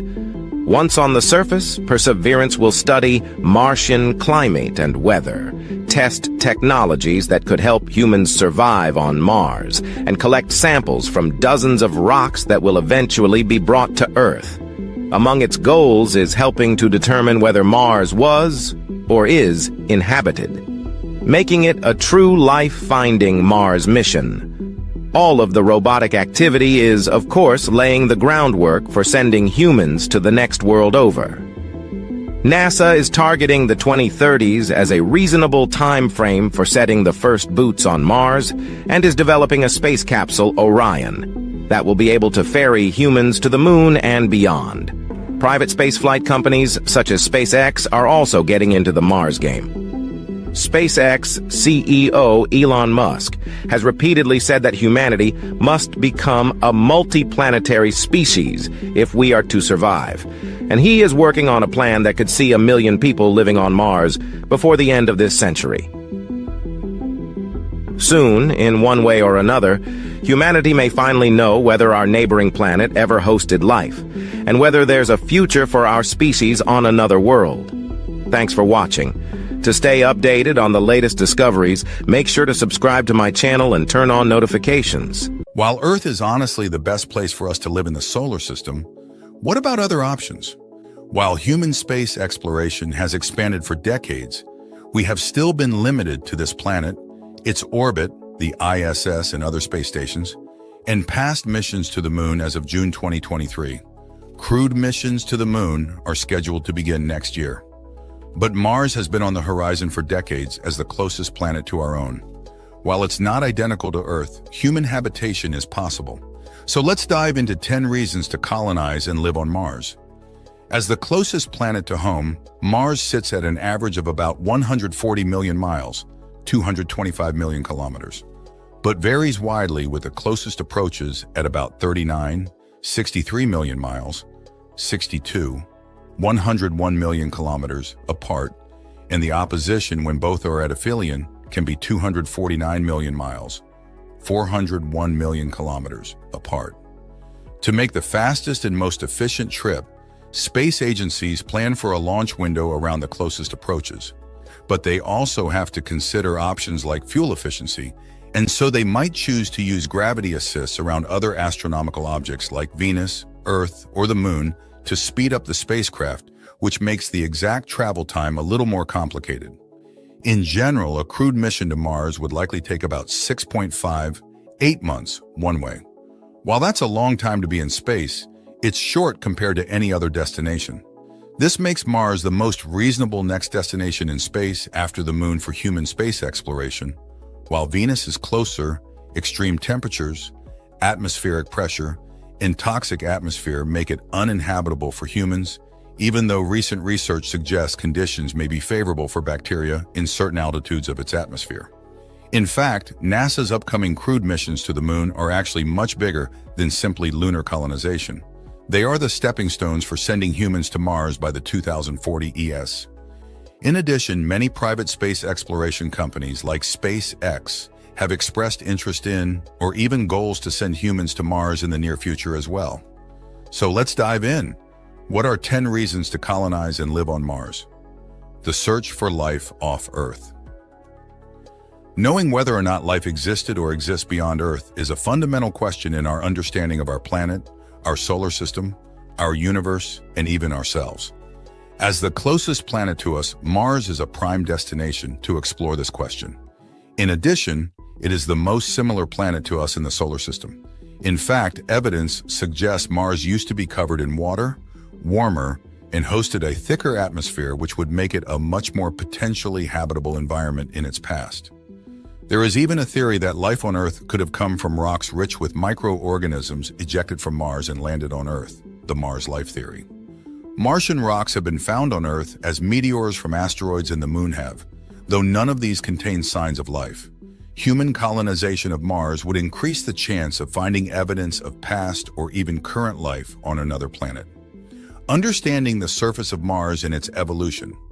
Studying the surface of Mars will help us uncover clues about this past, its evolution to its present-day state, and possibly even our own future. If Mars used to be like Earth, then Earth's future may look like Mars. Studying the evolution of its surface can help us understand if it is a potential future for Earth, which provides vital information in our stewardship of the planet for the next several decades and even centuries. Testing ground and launch pad for future human space exploration. If we can colonize and live on Mars, it will allow us to test further human space exploration, helping us to develop better and safer technology that could be used in more hostile environments like those further out in the solar system or asteroids.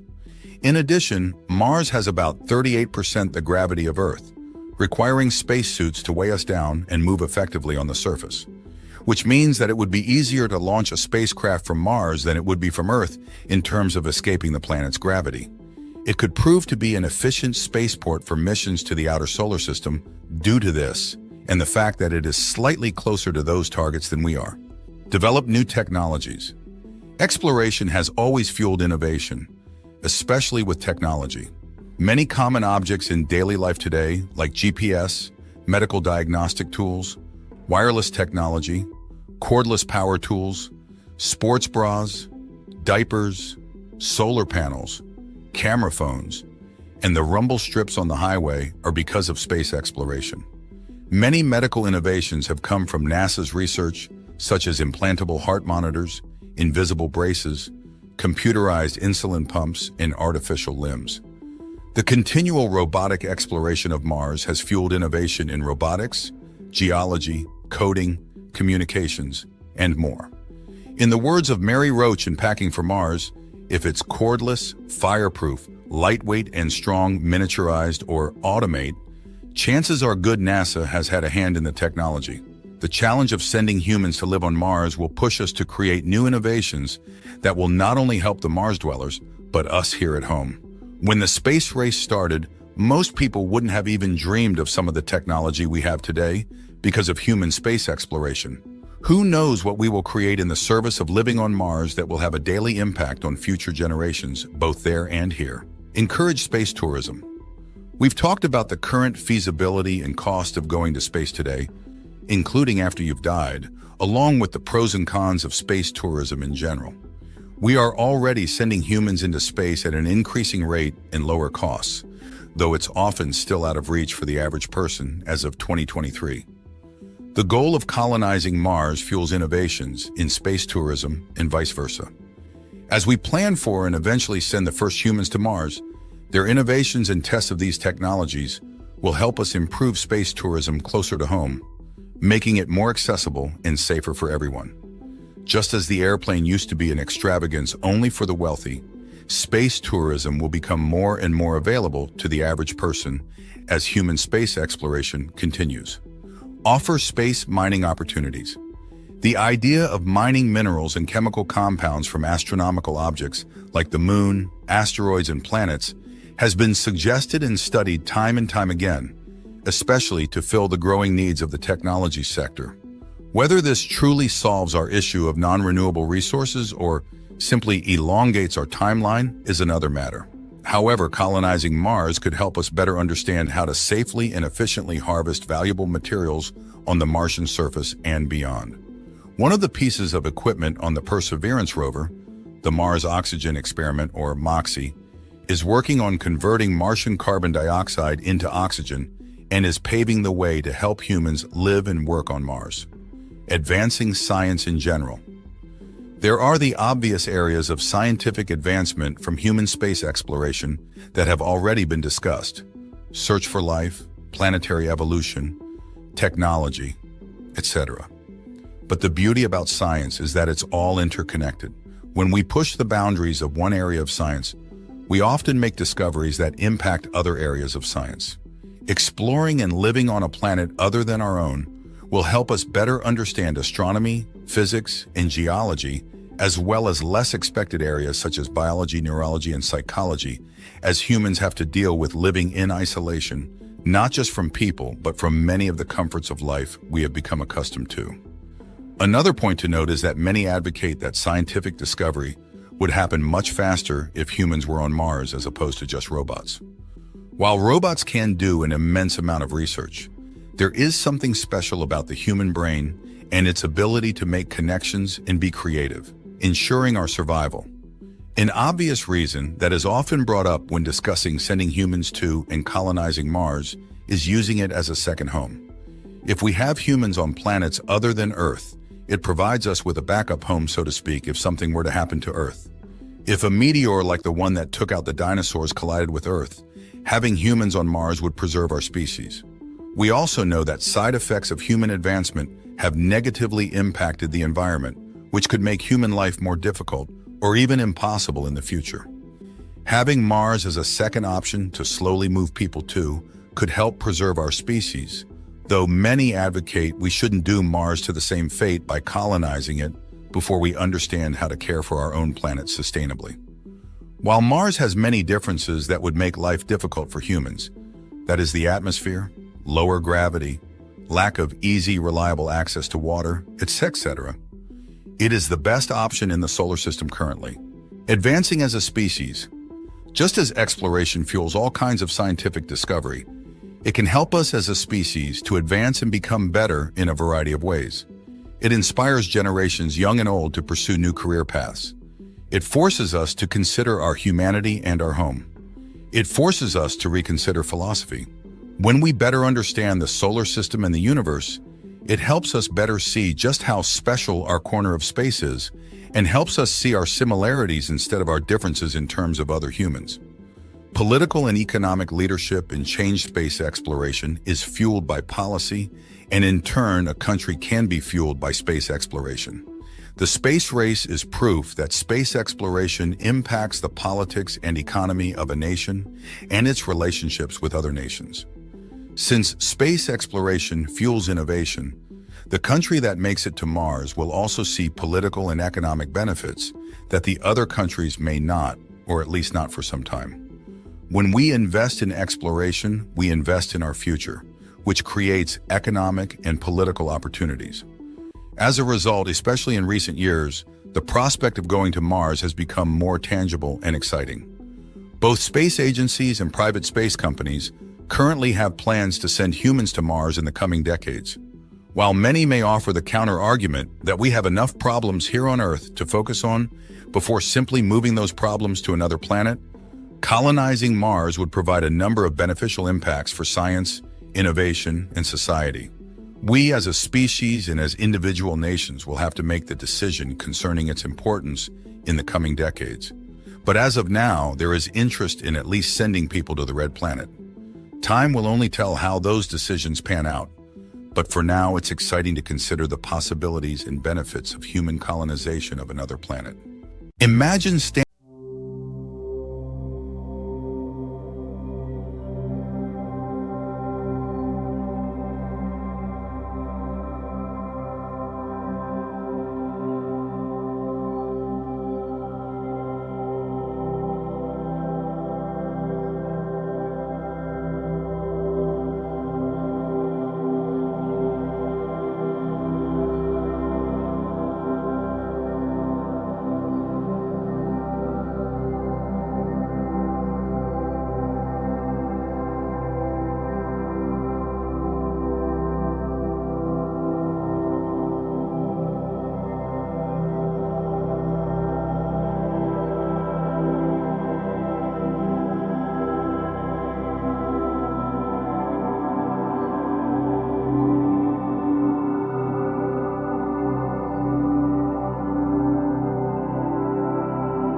would need a convincing answer. Given the difficulty involved in manipulating Mars to our convenience, it would be much easier to simply keep Earth's environment clean and conducive to life. In summary, it's unlikely that we will see human civilizations successfully colonizing Mars in our lifetime.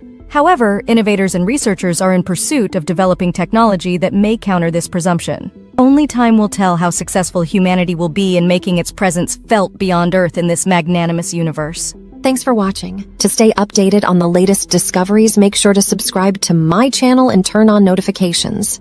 There's a lot of water that was once on Mars, which is a certainty. We think it's just sitting below in a permafrost.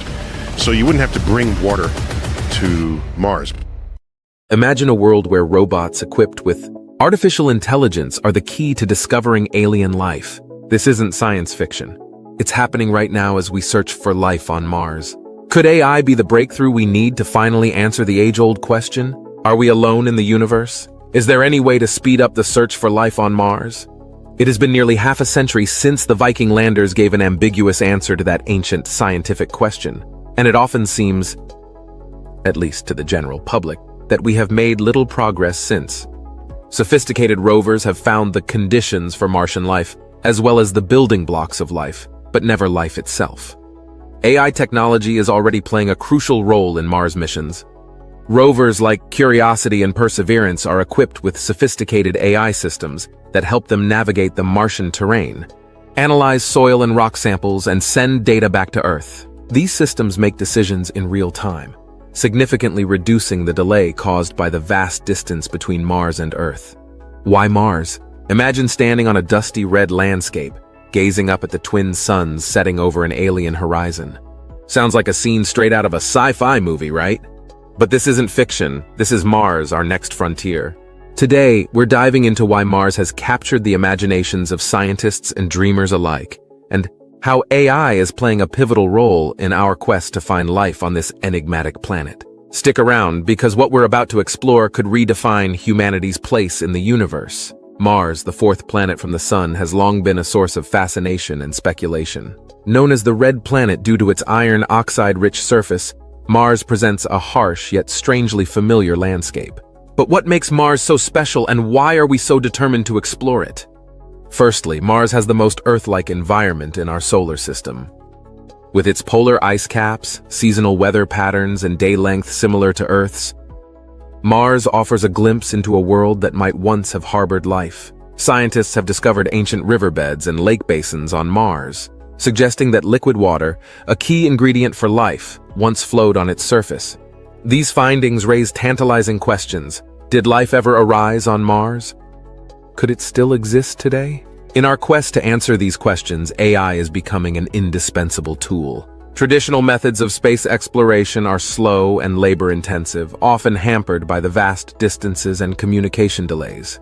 But AI is changing the game, enabling us to analyze data and make decisions faster than ever before. Consider the Perseverance rover, NASA's latest Mars explorer. Equipped with advanced AI, Perseverance can autonomously navigate the Martian terrain, avoiding obstacles and selecting the most promising sites to study. This capability allows scientists to focus on analyzing the data rather than micromanaging the rover's movements. But that's not all. AI-powered instruments on Perseverance can conduct complex analyses of soil and rock samples on the spot. These analyses help identify biosignatures, chemical indicators of past or present life. Imagine finding a fossilized microbe in a Martian rock. Such a discovery would be groundbreaking, and AI brings us closer to making it a reality. Moreover, Mars's thin atmosphere and extreme temperatures present unique challenges that AI is helping to overcome.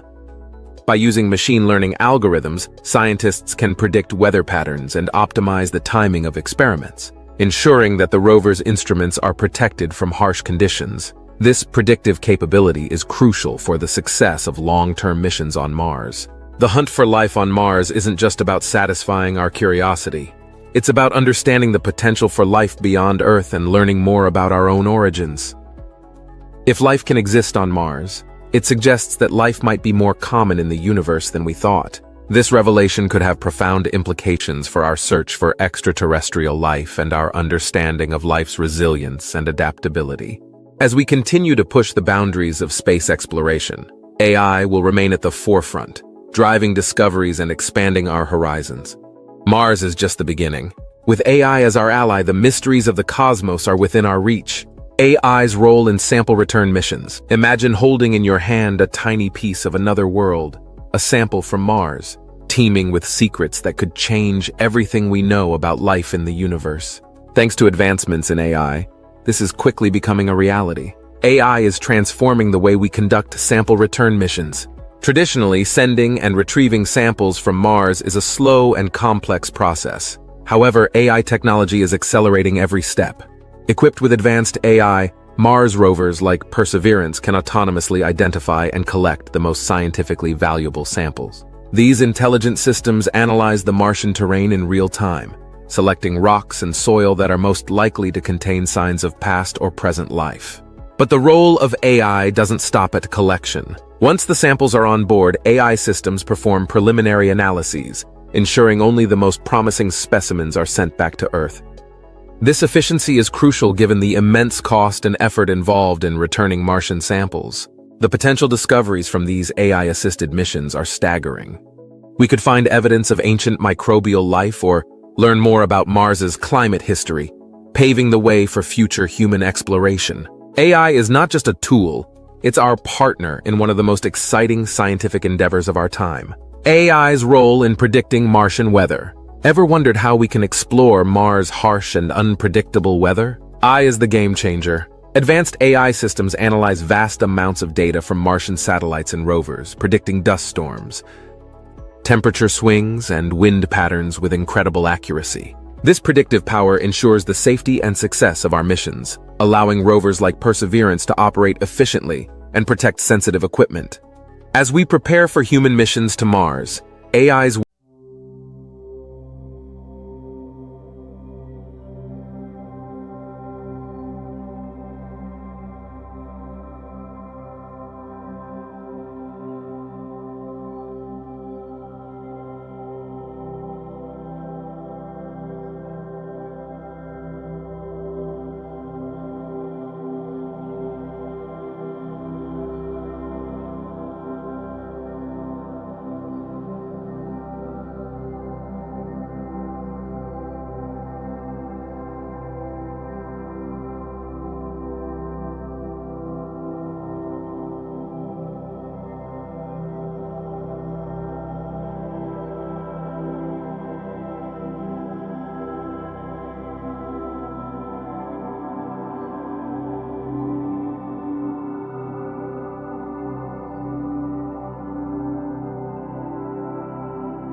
Scientists have been monitoring Yellowstone's ground movements for decades using a variety of tools, including GPS, seismographs, and satellite imagery. These tools allow scientists to detect even the smallest changes in the ground's elevation and to track the movement of magma beneath the surface. One of the key reasons for the recent uplift is the movement of magma into the magma chamber beneath Yellowstone. This chamber is a vast reservoir of molten rock that lies several miles below the surface. As magma moves into the chamber, it causes the ground above to rise. This process is similar to inflating a balloon, where the increase in pressure causes the surface to expand. However, the rising ground does not necessarily mean that an eruption is imminent. While the current uplift is significant, it is not a definitive sign that Yellowstone is about to erupt. In fact, Yellowstone has experienced similar uplifts in the past without erupting. For example, in the 1980s, the ground over Yellowstone rose by several inches over a period of a few years, but no eruption occurred. Scientists believe that the current uplift is part of the natural cycle of the Yellowstone caldera. The magma chamber periodically inflates and deflates as magma moves in and out. This process is driven by the heat and pressure generated by the Earth's mantle, which lies beneath the magma chamber. The movement of magma is influenced by a variety of factors, including tectonic activity, changes in the Earth's crust, and the buildup of gases within the magma. The process of magma accumulation and ground uplift can be understood by examining the mechanics of how magma behaves. Magma, a molten mixture of rock, minerals, and gases, is generated in the Earth's mantle. Due to its lower density compared to the surrounding solid rock, it tends to rise towards the surface. As magma moves upward, it can accumulate in large underground reservoirs known as magma chambers. When enough magma enters these chambers, the pressure increases, causing the overlying rock to bulge and the ground above to rise. This uplift is usually gradual and can be detected using sensitive instruments such as GPS and INSAR, interferometric synthetic aperture radar. These tools have allowed scientists to monitor the ground deformation in Yellowstone with remarkable precision, providing crucial data on the behavior of the underlying magma. Interestingly, the current uplift at Yellowstone is not unprecedented. Historical records and modern measurements have documented several episodes of ground deformation in the area. For instance, from 2004 to 2010, the ground in the Yellowstone caldera rose by about 27 centimeters, approximately 10.6 inches, which was attributed to the influx of magma into shallow reservoirs. Despite these significant uplifts, no volcanic eruption occurred. It's important to understand that ground uplift in volcanic regions is not unique to Yellowstone. Similar phenomena have been observed in other volcanic systems around the world, such as in Hawaii, Iceland, and Italy. These regions also experience periodic ground deformation due to the movement of magma. In many cases, the uplift does not lead to an eruption, but is instead a part of the ongoing volcanic processes that shape our planet's surface.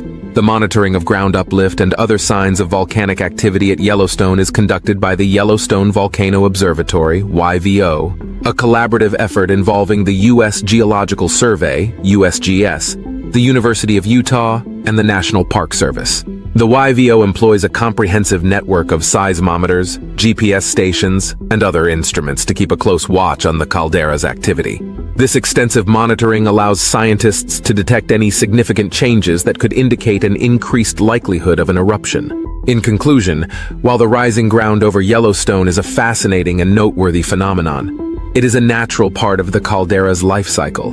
The current uplift is caused by the accumulation of magma beneath the surface, a process that has been occurring for millions of years.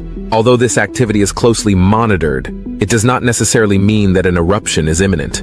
Understanding and studying these geological processes helps scientists to better predict and prepare for potential volcanic events, ensuring the safety and knowledge of future generations. As I said before, Yellowstone has experienced similar uplifts in the past without erupting. For example, from 2004 to 2010, the ground rose significantly, but eventually subsided without volcanic activity. This historical context helps experts maintain a cautious yet non-alarmist view on current events. The caldera's geological complexity plays a role too. Magma can move between deep underground chambers, causing ground uplift without reaching the surface.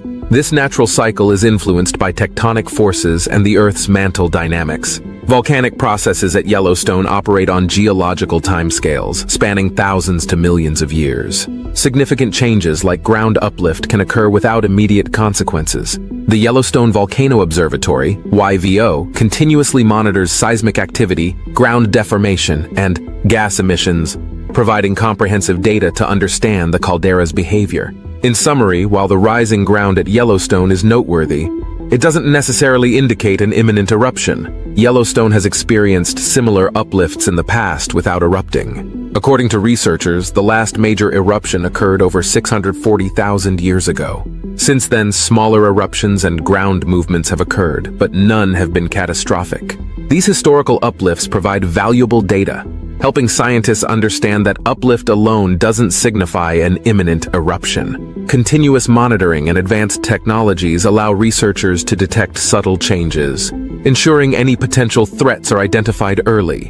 While the current ground rise is significant, it fits within the park's long history of geological activity, and there's no immediate cause for alarm. The current uplift is a reminder of the powerful forces at work beneath our feet. However, the likelihood of a major eruption in the near future remains low. Scientists use various tools to monitor Yellowstone's activity, including GPS, seismographs, and satellite imagery. These instruments provide precise measurements of ground deformation, seismic activity, and gas emissions. By analyzing this data, experts can better understand the dynamics of the Yellowstone caldera and predict potential changes.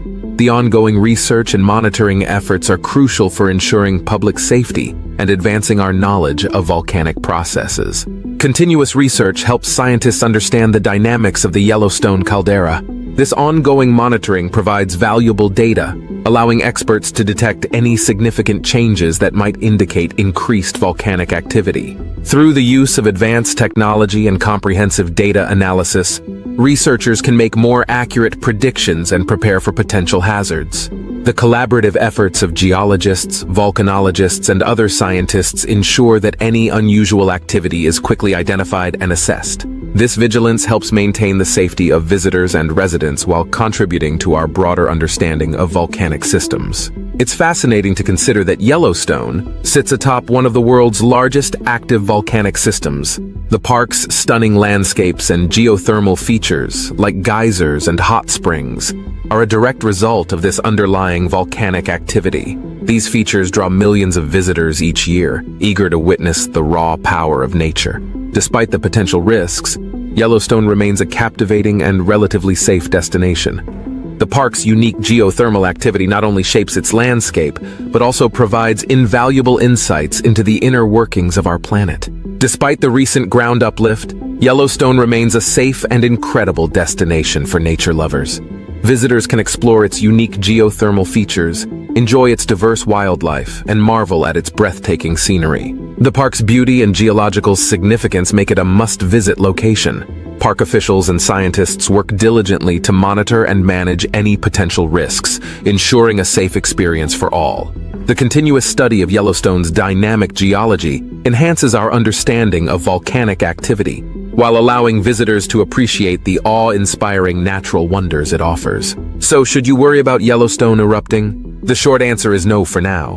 While it's important to stay informed and aware, current scientific evidence suggests that an eruption is not likely in the foreseeable future. The rigorous monitoring and research efforts by scientists provide reassurance that any significant changes will be detected early. Yellowstone's ground uplift is a natural phenomenon, part of its geological cycle. Embrace the wonder and beauty of this magnificent park, knowing that experts are keeping a vigilant watch over its dynamic processes. We hope you enjoyed learning about the fascinating geology of Yellowstone. If you love nature documentaries and want to stay updated on the latest discoveries, make sure to subscribe to our channel.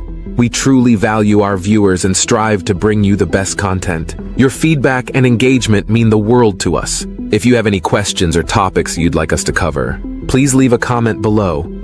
Attention, attention. This is an emergency message. Yellowstone National Park employees and guests, residents of the surrounding area. This is an official emergency message from the Federal Center.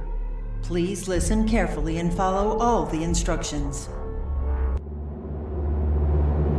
Imagine waking up to a world where the sky turns dark, ash rains down like snow, and panic spreads faster than the lava beneath Yellowstone. "Yellowstone has erupted!" the headlines scream. This isn't a scene from a disaster movie. It's a very real possibility. What would happen next? From immediate devastation to long-term global chaos. We'll explore the terrifying reality of a Yellowstone supervolcano eruption.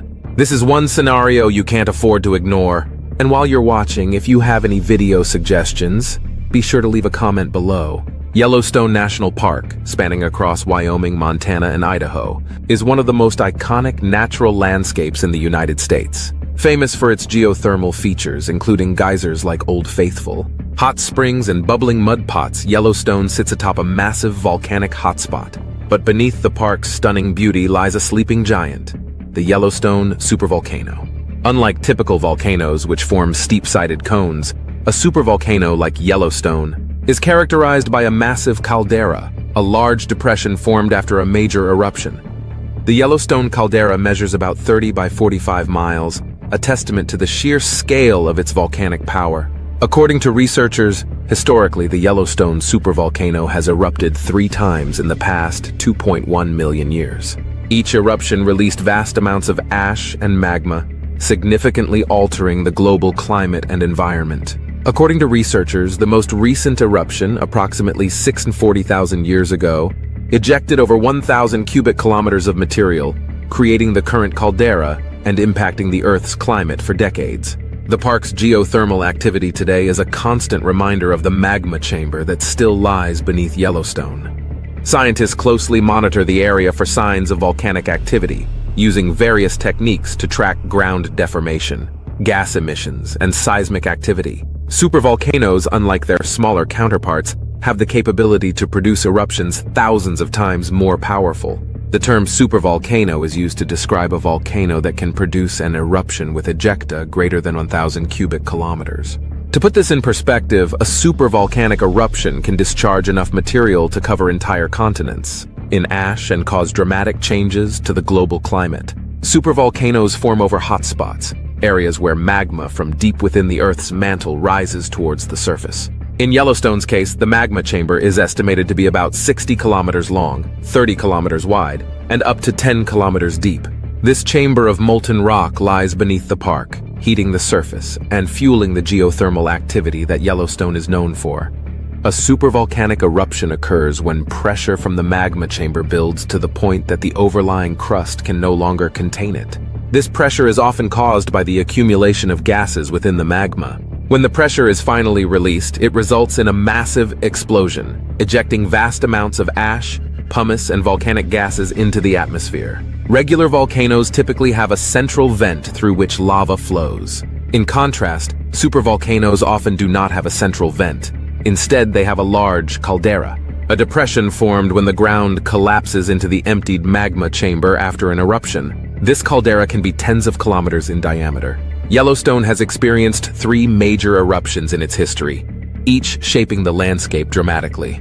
The eruptions occurred approximately 2.1 million, 1.3 million, and 640,000 years ago. Each of these eruptions was far more powerful than any volcanic eruption in recorded history. Today, scientists monitor supervolcanoes like Yellowstone using a combination of ground-based and satellite technologies.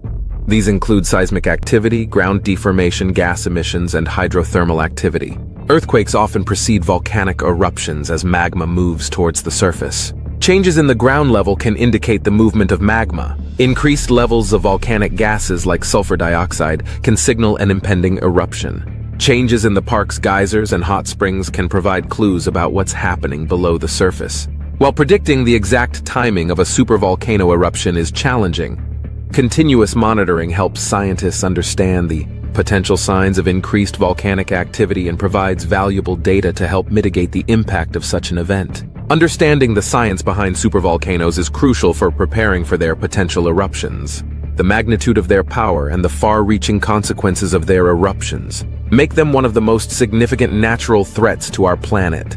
The study of supervolcanoes not only helps in disaster preparedness, but also provides insights into the Earth's geological processes and history. Supervolcanoes serve as a stark reminder of the dynamic and sometimes violent nature of our planet.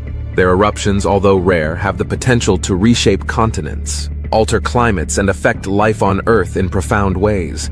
By studying supervolcanoes like Yellowstone, scientists hope to better predict and prepare for future eruptions, minimizing their catastrophic impacts on humanity and the environment. The immediate effects of a Yellowstone supervolcano eruption would be catastrophic, causing widespread devastation and chaos. As the superheated magma bursts through the surface, the eruption would begin with a massive explosion, sending ash, pumice, and volcanic gases high into the atmosphere. This initial blast would devastate the surrounding areas, obliterating everything within a radius of several miles. Pyroclastic flows, which are fast-moving currents of hot gas and volcanic matter, would sweep across the landscape at speeds of up to 700 kilometers per hour, incinerating everything in their path.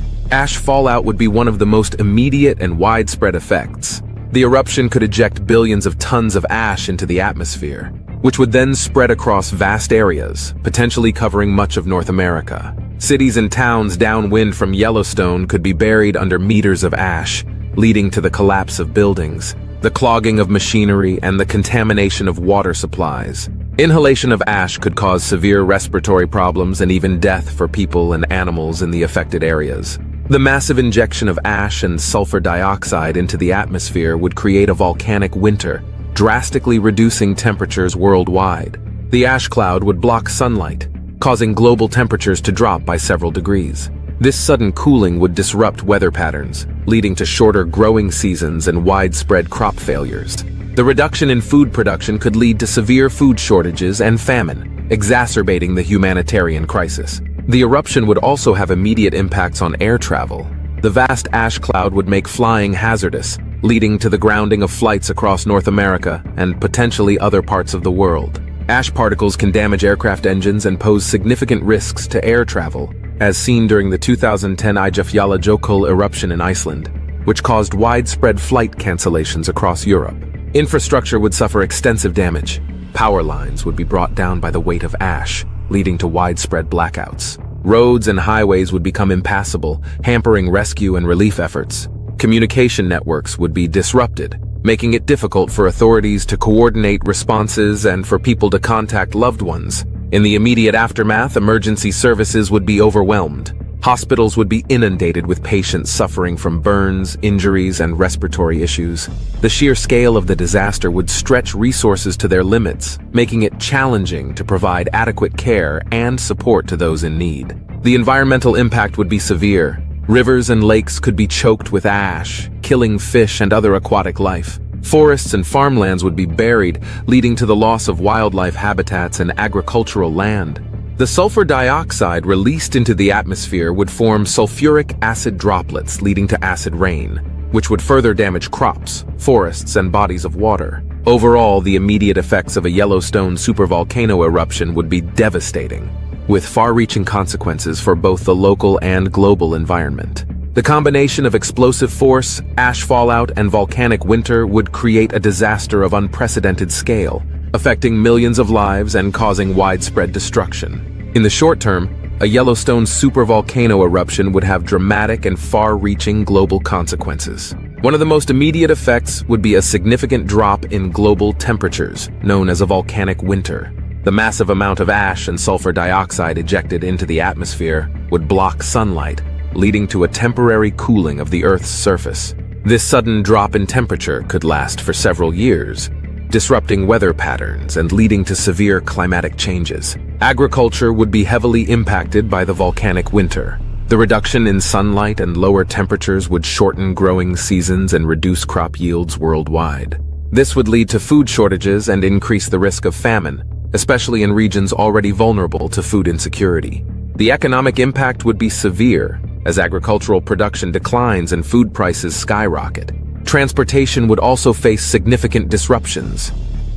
The ash cloud would pose a major hazard to aviation, grounding flights, and disrupting global air travel. This would affect not only passenger travel but also the transportation of goods, leading to supply chain interruptions. The resulting economic losses from grounded flights and disrupted trade would be substantial. Health issues would arise from the widespread ashfall. Inhaling volcanic ash can cause serious respiratory problems, particularly for individuals with pre-existing conditions such as asthma or chronic bronchitis. The ash would contaminate water supplies, leading to further health risks from drinking and using contaminated water. The environmental impact would extend beyond immediate destruction. Acid rain, formed from sulfur dioxide in the atmosphere, would damage forests, crops, and aquatic ecosystems. This environmental degradation would have long-term consequences for biodiversity and ecosystem services. Overall, the short-term global consequences of a Yellowstone supervolcano eruption would be profound, affecting climate, agriculture, transportation, health, and the environment, leading to a cascade of challenges that the world would need to address urgently. The long-term global consequences of a Yellowstone supervolcano eruption would be profound and enduring, impacting various aspects of life and the environment for decades, if not centuries. One of the most significant long-term effects would be the persistent climatic changes resulting from the massive injection of volcanic gases into the atmosphere. The sulfur dioxide released would combine with water vapor to form sulfuric acid aerosols, which can remain in the stratosphere for years. These aerosols reflect sunlight away from the Earth, leading to prolonged cooling known as volcanic winter. The last major eruption of Yellowstone, which occurred approximately 640,000 years ago, caused global temperatures to drop by several degrees, and a similar event today could result in substantial cooling, disrupting climate patterns worldwide. This prolonged cooling would have devastating impacts on global agriculture. Shorter growing seasons and reduced sunlight would lead to consistent crop failures, causing widespread food shortages and increasing the risk of famine. The agricultural sector would struggle to adapt to the new conditions, leading to economic instability, especially in countries heavily reliant on farming. The decline in agricultural productivity would also impact the global economy, causing food prices to rise and exacerbating inequalities between different regions. The environmental impacts would be equally severe. Ecosystems that rely on specific climatic conditions would be disrupted, leading to loss of biodiversity. Forests, wetlands, and other natural habitats would suffer from acid rain, which is formed when sulfuric acid aerosols return to the Earth's surface. This acid rain would damage vegetation, soil, and water bodies, further stressing ecosystems already struggling to adapt to the new climate. The long-term recovery of these ecosystems would be slow, and some species might face extinction if they cannot adapt quickly enough. Human health would be another critical area affected by the eruption. The volcanic ash that blanketed large areas would continue to pose respiratory risks long after the initial eruption. Chronic respiratory conditions could become more common, particularly in regions closest to the eruption. Additionally, the contamination of water supplies with ash and acidic compounds would pose ongoing health risks, requiring significant resources to manage and mitigate. The social and political ramifications of a supervolcano eruption would also be profound.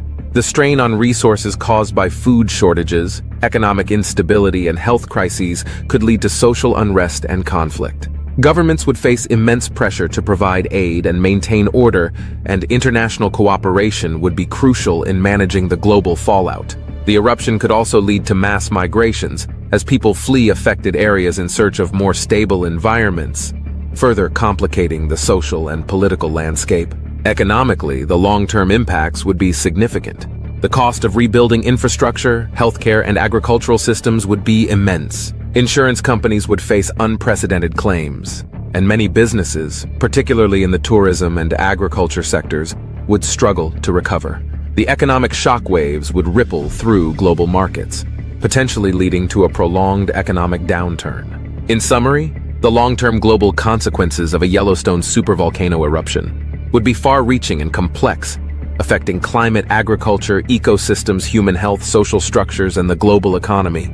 The world would need to invest heavily in adaptation and mitigation strategies to cope with the new realities brought about by such a catastrophic event. In summary, the eruption of the Yellowstone supervolcano would be one of the most devastating natural events in human history. From the immediate cataclysmic effects such as pyroclastic flows, ashfall, and local devastation, to the far-reaching consequences like volcanic winter, global cooling, and massive agricultural disruptions, the impact would be unprecedented. The immediate aftermath would see widespread destruction and chaos, while the long-term effects would reshape global climate, economy, and society. Scientists continuously monitor Yellowstone and other supervolcanoes to better understand their behavior and to improve predictive models.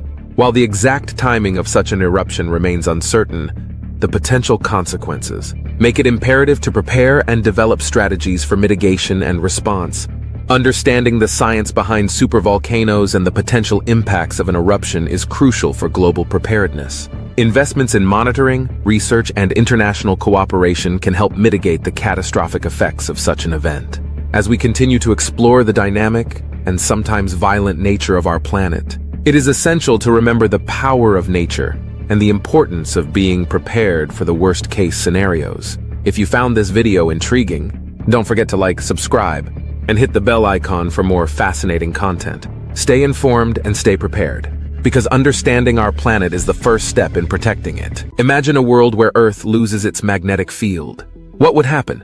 In this video, we'll explore the potential consequences of our planet's disappearing magnetic shield. Extending from Earth like invisible spaghetti is the planet's magnetic field.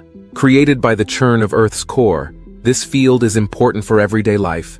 It shields the planet from solar particles, it provides a basis for navigation, and it might have played an important role in the evolution of life on Earth. But what would happen if Earth's magnetic field disappeared tomorrow? A larger number of charged solar particles would bombard the planet, putting power grids and satellites on the fritz and increasing human exposure to higher levels of cancer-causing ultraviolet radiation. In other words, a missing magnetic field would have consequences that would be problematic, but not necessarily apocalyptic, at least in the short term. And that's good news because for more than a century, it's been weakening. Even now, there are especially flimsy spots like the South Atlantic anomaly in the southern hemisphere, which create technical problems for low-orbiting satellites. The first thing to understand about the magnetic field is that even if it weakens, it's not going to disappear, at least not for billions of years. Earth owes its magnetic field to its molten outer core, which is made mostly of iron and nickel. The churning outer core is powered by the convection of heat released as the inner core grows and solidifies, said John Tarduno, a geophysicist at the University of Rochester.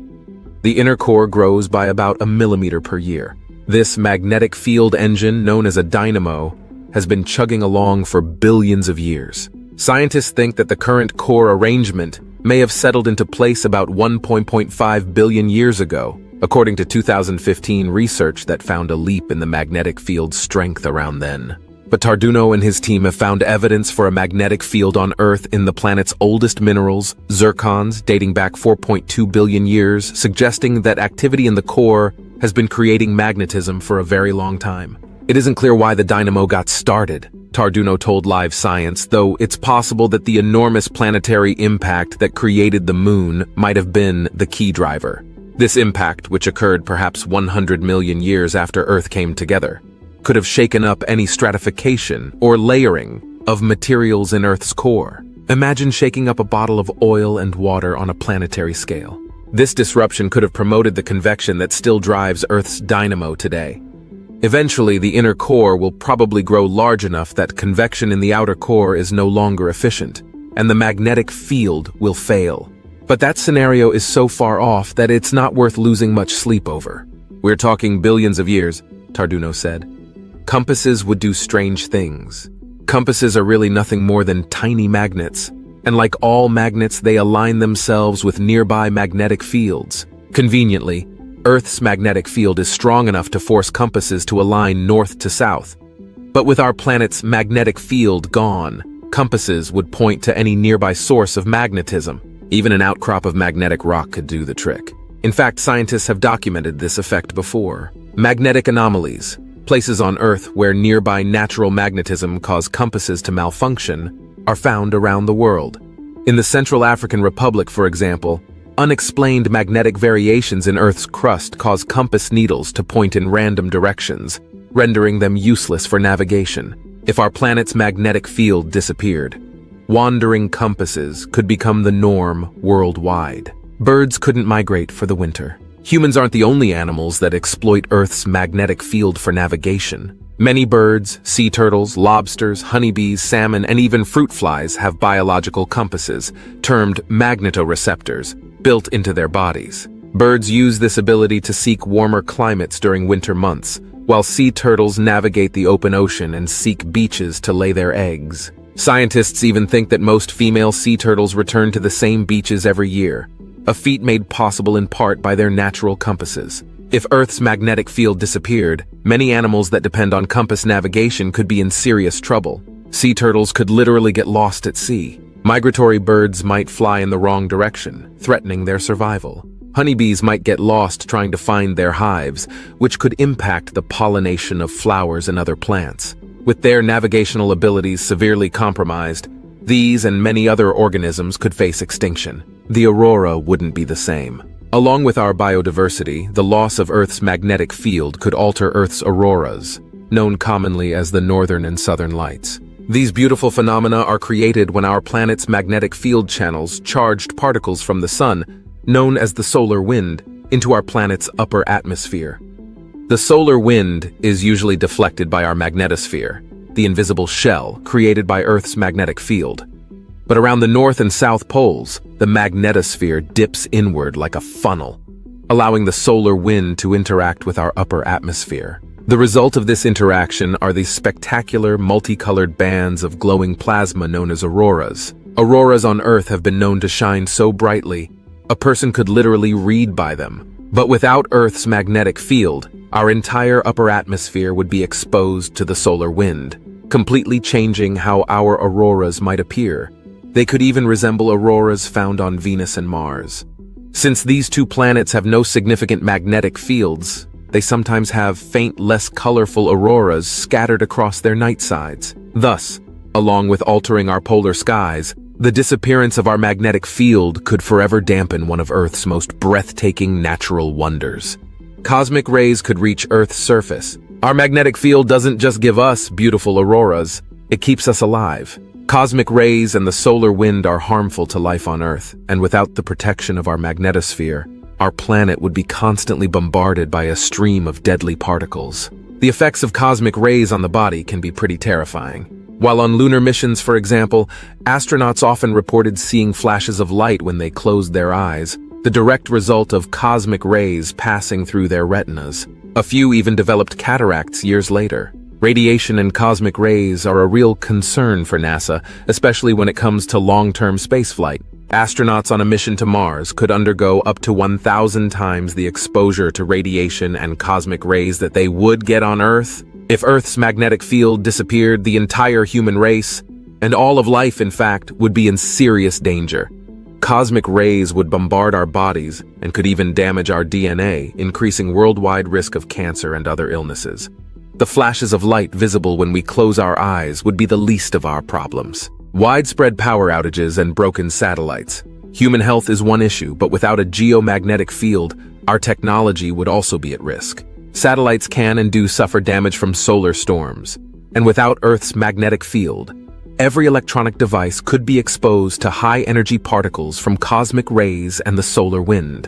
In fact, solar activity has caused such problems before. In 1989, a massive solar flare, an eruption of superheated plasma from the surface of the sun, slammed into Earth's magnetosphere and knocked out electricity in Quebec, Canada. The power grid for the entire province went offline for 12 hours, and other nearby regions scrambled to keep their grids working. Some satellites suffered damage as their delicate electronics simply weren't designed to handle a huge solar storm, and many tumbled out of control for hours after the flare struck. While the geomagnetic storm of 1989 was unusually massive, the solar wind is always hitting our magnetosphere, even during normal solar activity. If Earth lost its magnetic field, there would be no magnetosphere, and no line of defense, even from weaker solar storms. Our power grids would be more vulnerable than ever, and even our computers and other electronics could suffer damage if a solar storm struck. Our atmosphere could be stripped away. Perhaps the most horrifying effect of losing Earth's magnetic field might be losing the air we breathe. And the solar wind would once again be the culprit. The sun's natural wind is so powerful, it can easily rip gases out of a planet's atmosphere until there is little gas left at all. In fact, this likely happened to Mars. Mars was probably once a lot like Earth, with oceans of water and a thick atmosphere. But unlike our planet, its magnetic field disappeared billions of years ago. Its atmosphere was left totally unprotected, causing it to be ripped away into space. Once its atmospheric pressure dropped low enough, its water began to evaporate until it too was taken by the solar wind. It's quite possible that without our geomagnetic field, our atmosphere, our oceans, and life on Earth could suffer the same terrible fate. Thanks for watching. In the comments section, you can write your opinion about the video. You can also write if there is a topic you are interested in. Imagine this. What happens if an asteroid hits Earth in 2024? A chilling thought, isn't it? So let's delve into this unnerving hypothetical scenario. Picture an asteroid, a colossal chunk of rock and metal, hurtling through the vast expanse of space. Now, these celestial marauders can range considerably in size. Some are as small as a pebble, while others can be as large as a small city. For this scenario, let's consider a sizable asteroid, say, about the size of a football stadium. And speed? Asteroids don't amble, they sprint. Speeds can reach up to 56,000 miles per hour. That's over 70 times the speed of sound. And when an object of such size meets such speed, the result can be quite devastating. Now, imagine this asteroid, this football stadium-sized chunk of rock and metal, hurtling at breakneck speed, is on a collision course with our home planet. The clock is ticking, and in 2024 it makes landfall. The impact, as you might guess, would be nothing less than cataclysmic. The energy released would be equivalent to billions of atomic bombs. The immediate vicinity would be obliterated in an instant, reduced to a smoldering crater miles wide. But that's not all. The shock waves from the impact would ripple across the globe, causing earthquakes and tsunamis far from the point of impact. Skyscrapers would crumble like sandcastles, and entire cities could be washed away.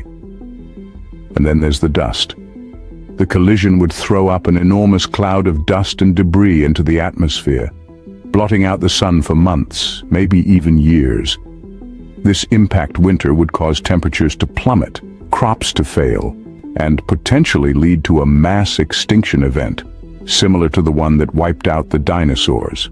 A lot depends on the size, speed, and composition of the asteroid, but one thing is clear: the impact would be catastrophic. So, what happens scientifically when an asteroid collides with our blue planet? Well, let's unravel this mystery together. First, we need to understand what we're dealing with. An asteroid, in essence, is a chunk of rock or metal, a relic from the early solar system. The size of these cosmic travelers can vary dramatically. Some are as small as pebbles, while others can be hundreds of kilometers in diameter. When an asteroid approaches Earth, it's moving incredibly fast, typically tens of kilometers per second. The energy it carries is colossal, akin to the most powerful nuclear weapons. And when it collides with Earth, all that energy needs to go somewhere, and fast. This energy release is the first major effect of an asteroid impact. In a split second, the kinetic energy of the asteroid is converted into an explosion of light, heat, and sound. This can vaporize the asteroid and a significant amount of the ground, creating a crater. The size of the crater depends on the size and speed of the asteroid, but it can be many times the size of the original object. But the story doesn't end there. The impact also sends shock waves through the Earth, which can cause earthquakes and tsunamis if the impact is near a body of water. And then there's the ejecta, the matter blasted out of the crater. This can be thrown high into the atmosphere, where it can block out sunlight and cause a nuclear winter effect. This is where the global climate effects come into play. The dust and aerosols in the atmosphere can block sunlight, leading to a drop in temperature. This can affect plant life and, by extension, the entire food chain. So, while the impact itself is destructive, the aftermath can be equally devastating. The effects of an asteroid impact extend far beyond the impact site. It's a global catastrophe. The Earth has weathered such events before, but it's a reminder of our vulnerability in the vast expanse of space. History has already given us a glimpse of what an asteroid impact can do. So let's take a trip down memory lane to about 65 million years ago, when a celestial object, known as the Chicxulub impactor, struck Earth with the force of billions of atomic bombs. This impactor, around 6 miles wide, came hurtling towards our planet and left a crater over 100 miles wide in what is now the Yucatan Peninsula in Mexico. The aftermath? A mass extinction event that wiped out around 75% of all species on Earth, including the dinosaurs. Imagine that, these colossal creatures who dominated Earth for over 160 million years were wiped out in what, in geological terms, was the blink of an eye. Now, let's fast forward to a more recent event, the Tunguska event of 1908. This incident involved a comparatively smaller asteroid, about 120 feet in diameter. It exploded over the remote Tunguska region in Siberia, with a force estimated to be about 1,000 times that of the atomic bomb dropped on Hiroshima. Despite its smaller size, the Tunguska asteroid flattened over 800 square miles of forest, and its shockwave was felt thousands of miles away. Thankfully, due to the remote location, there were no documented human casualties, but it served as a stark reminder of the destructive potential of asteroids. Both these events, the Chicxulub impact and the Tunguska event, have significantly shaped our understanding of asteroid impacts. They've shown us that size doesn't always matter when it comes to destruction, and that even relatively smaller asteroids can have catastrophic effects. The past has shown us the devastating potential of asteroid impacts, but could we survive one in 2024? That's the question we'll delve into next. So stick around as we explore the bleak aftermath of a hypothetical asteroid impact in our current era. In the aftermath of such an event, what would life on Earth look like? One might imagine a scene out of a science fiction movie, but the reality could be far more devastating. Picture this. An asteroid impacts our planet. The immense energy of the collision vaporizes the asteroid and a large portion of the Earth's surface, creating a crater many miles wide. Dust and debris are thrown high into the atmosphere, blocking out the sun. This is where the concept of a nuclear winter comes into play. The sunlight would be blocked out for months or even years. Without sunlight, photosynthesis would halt. Plants would die off, followed by the herbivores that rely on them, and then the carnivores that prey on those herbivores. The food chain as we know it would collapse. The oceans would not be spared either. The impact would cause massive tsunamis, wiping out coastal cities and marine life alike. The dust in the atmosphere would also cause a dramatic drop in temperatures, leading to a deep freeze across the globe. As for us humans, we would be facing a trio of calamities: the immediate devastation of the impact, the long-term effects of a nuclear winter, and the societal collapse that would likely follow. Infrastructure would crumble, resources would become scarce, and the societal norms we rely upon would disintegrate. Survivors would have to contend with a world that's vastly different from the one we know. We could expect mass migrations as people scrambled to find habitable zones. Societal structures would need to be rebuilt from the ground up, and the scarcity of resources could lead to conflict. In essence, we're talking about a mass extinction event, similar to the one that wiped out the dinosaurs 65 million years ago. The aftermath of such an event would be a world that's unrecognizable from the one we live in today. Life as we know it would change dramatically, possibly even cease to exist. Is there anything we can do to prevent such a disaster, one might ask? In this day and age where science fiction often becomes science fact, we've developed strategies to combat this celestial threat. Let's turn our attention to NASA's Planetary Defense Coordination Office. This group's mission is not straight out of a Hollywood blockbuster, but a very real and essential endeavor.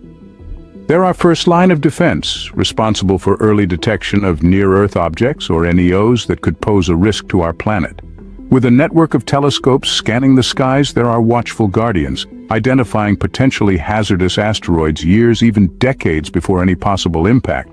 But spotting these cosmic interlopers is only the first step. What can we do if we find a rogue asteroid on a collision course with Earth? Enter DART, the Double Asteroid Redirection Test.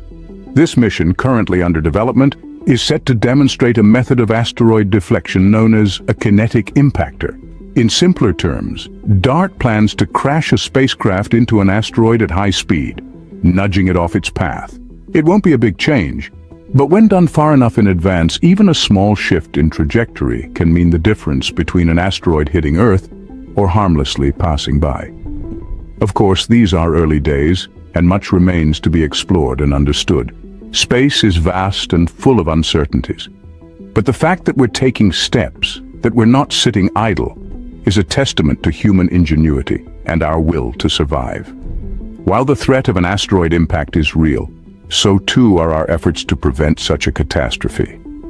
From detection to deflection, we're investing time, resources, and brainpower to ensure that if the worst-case scenario were to unfold, we wouldn't be caught unprepared.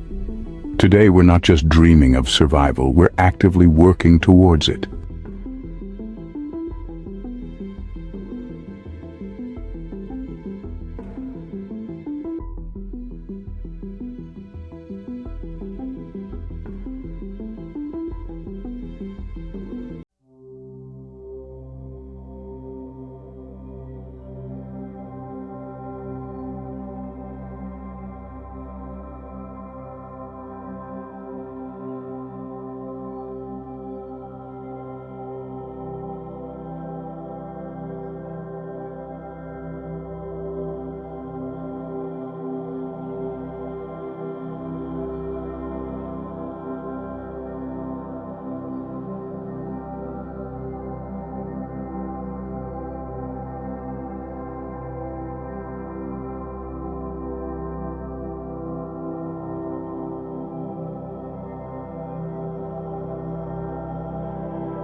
Despite the fact that humans have gone almost 250,000 miles away from Earth, they've never even managed to get 10 miles below the surface.